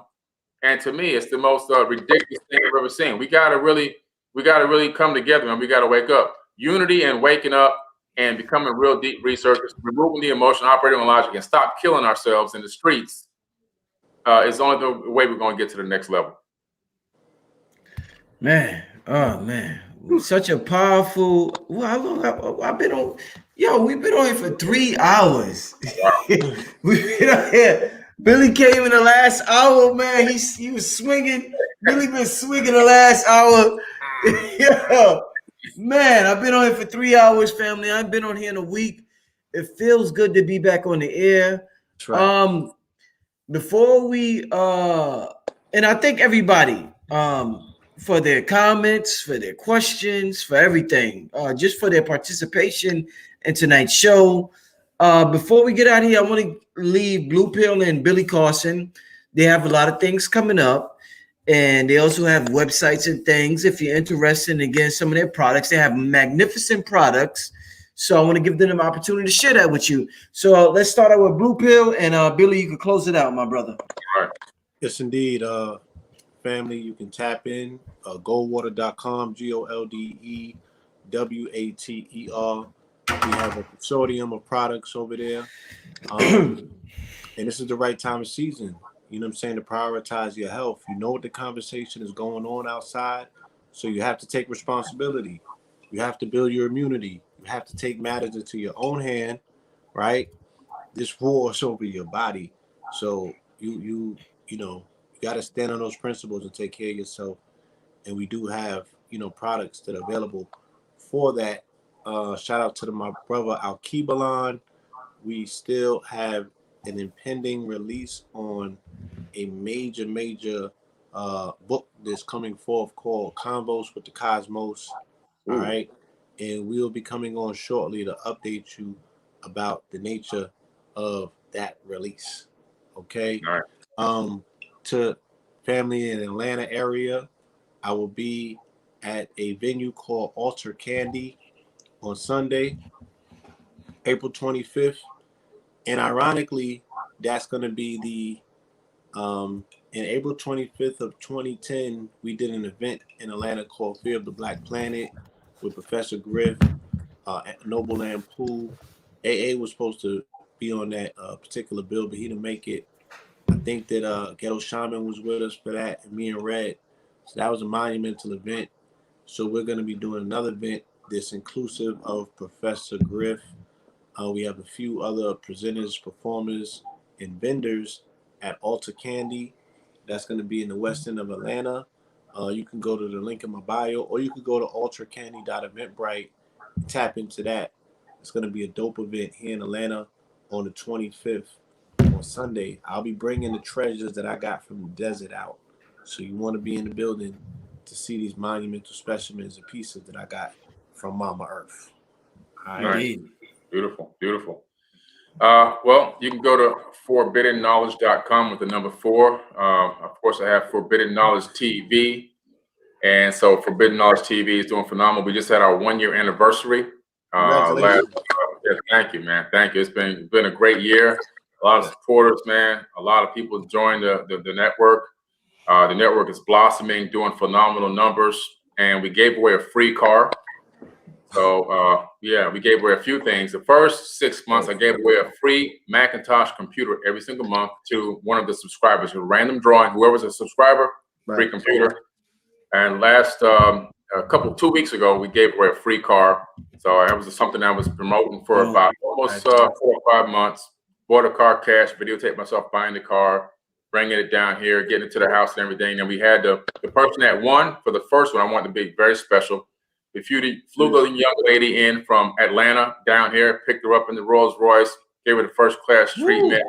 Excellent. Brought her to the house. We recorded the whole thing, put it up as a show on Forbidden Knowledge TV. She saw the car, she went crazy. She crunked it up. She heard that growl. She said, "Oh my God, I can't believe it." She needed the car so bad. She's a DJ, so she needed a car that could fit her boxes and all that stuff in the back, and everything. Yeah. And starting to pick back up. So she got what she manifested. She manifested this. That's dope. And videotaped me of signing over the title to the car and everything else. She went and got it transferred into her name. I gave it to her for, in the paperwork for $1. So she only had to pay 6% sales tax, so 6 pennies. And she got the vehicle. Then I paid her, gave her a check for $1,000 to have her ship it back to Atlanta so she wouldn't have to drive. I don't want a female, single black female driving on the highway by herself. Oh man, woo! Or back to Atlanta, where she's at now. She's going to move down here, but back at the end of the year instead. So it all worked out, and we're going to do another car, 2022, giving away another car. So if you subscribe to fourbiddedknowledge.tv, Apple TV, Roku, Amazon Fire TV, your iOS or Android apps, over 3,000 phenomenal episodes of shows up there right now and growing. 37 episodes of Egyptian Mystery School up there. It's only $7.77 a month. You can get a free 777. Get a free 30-day trial if you use coupon code 30 days free. All one word, 30 days free. So, register, check it out. Check out the content, binge, watch some stuff on there. If you like it, keep it. If you don't like it, cancel it. But a lot of people, it's resonating with a lot of people. And I'm about to do my whole audio book on my TV network. So the Compendium of the Emerald Tablet, I'm going to read it per episode and make it into episodes on TV. Oh, the audio of Compendium, you're going to have to get Forbidden Knowledge TV. That's the only way you'll be able to access the audio version of the book. Wow. Hey, good, Billy. 2 quick workshops. One workshop with my MIT professor, Dr. Tara Swart. We're doing a workshop called Spirituality Backed by Neuroscience on May 29th. It's on Eventbrite. And we're also doing a workshop with Robert Grant, and it's the secrets of the encoded mathematics and the pyramids. And that's going to be on May 8th. That's going to be fire. That's going to be fire. We be going in. I got some alley-oops that I turned into some slam dunks based on some of his mathematical code, talking about them 440 royal cubits at the base of the pyramid. I mean, he's a beast with it. He's a beast with it. So that's May the 9th. So you can just go to my website and click on the workshops link at the top, or go to eventbrite.com and type in Billy Carson, and the events will pop right up. But that workshop with Robert Grant is going to be, I need to be in the building for that. Yeah. For real. That's crazy. Hey, damn, somebody just sent me a text. Bitcoin fell to 48,000, Blue? Oh, it's time to go shopping. I did see it fell to 48. Wow. I seen some right now. Yeah, I'm gonna go grab again. You gotta understand market metaphysics. I've been telling people from day one. I said, watch the markets when it goes from Aries into Taurus. Right. When the Taurus season start? Today, and that's when the dip happened. And that's when the dip happens. So once again, man, like I said, I'm not so much into technical analysis, but these downloads, my ability to see the metaphysics in the market. So it's going to refuel and contract, and then what? It's going to explode. The rocket will take off again. Where it goes, again, like I said, it's tantamount to rockets refueling SpaceX. Some of them joints make it, and some of them crash. Exactly. It's the same thing with these coins. Yeah. You feel me? I just bought mine. Billy said, I just bought mine. You just got some. Billy, you fast, man. Listen, I don't play no games. You'll see why this dude's successful, right? How the hell you bought it that? Come on, man. You cheating, man. You cheating, Billy. Night. He set up for it. Billy, we might need you to do something, on these channels dealing with the currency. Yeah. Dealing with the crypto and dealing with some of these plays. Because he just had the workshop with Dawn Dixon, remember? Yeah, shout out to Dawn Dixon. Yeah, shout out to Dawn Dixon. Yeah, great workshop. We got people. I have a private group on United 99, my social media app, and I'm working with these people for the next 90 days, and we're making some serious progress. Some of them already got their corporation, their tax ID number, their Dun & Bradstreet number, their business plans going. Some of them already got business credit, not using their personal credit, but using their tax ID. They're getting net 30 accounts. Follow my instruction plan right down the list. Getting the net 30s, getting the business credit built up. Some of them already have sent them out to get their personal credit clean so they can even maximize when they want to get the funding and where the funding sources that they're going to tap into. And next, some of them are going to be going onto the crowdfunding platform for business crowdfunding and raising some money. So they're following, man. They're going boom, boom, boom. They're just knocking it out, man. And we're going to create some millionaires in that group. That's right. Yeah. So I definitely love to come on there, man. Because, you know, even I'm coming out with my own coin. The Forbidden coin is coming out. Ooh, when's that coming out, brother? Hold on. 60 days. Forbidden coin. And when you said it's coming out, when? 60 days. About 60 days. Shit. That's what I'm saying. Like, awesome. Awesome. Thing is moving, y'all. So really, you know, education is the most important factor in this space. Get you an understanding of what's taking place, but do not miss out by standing on the sidelines too long spectating.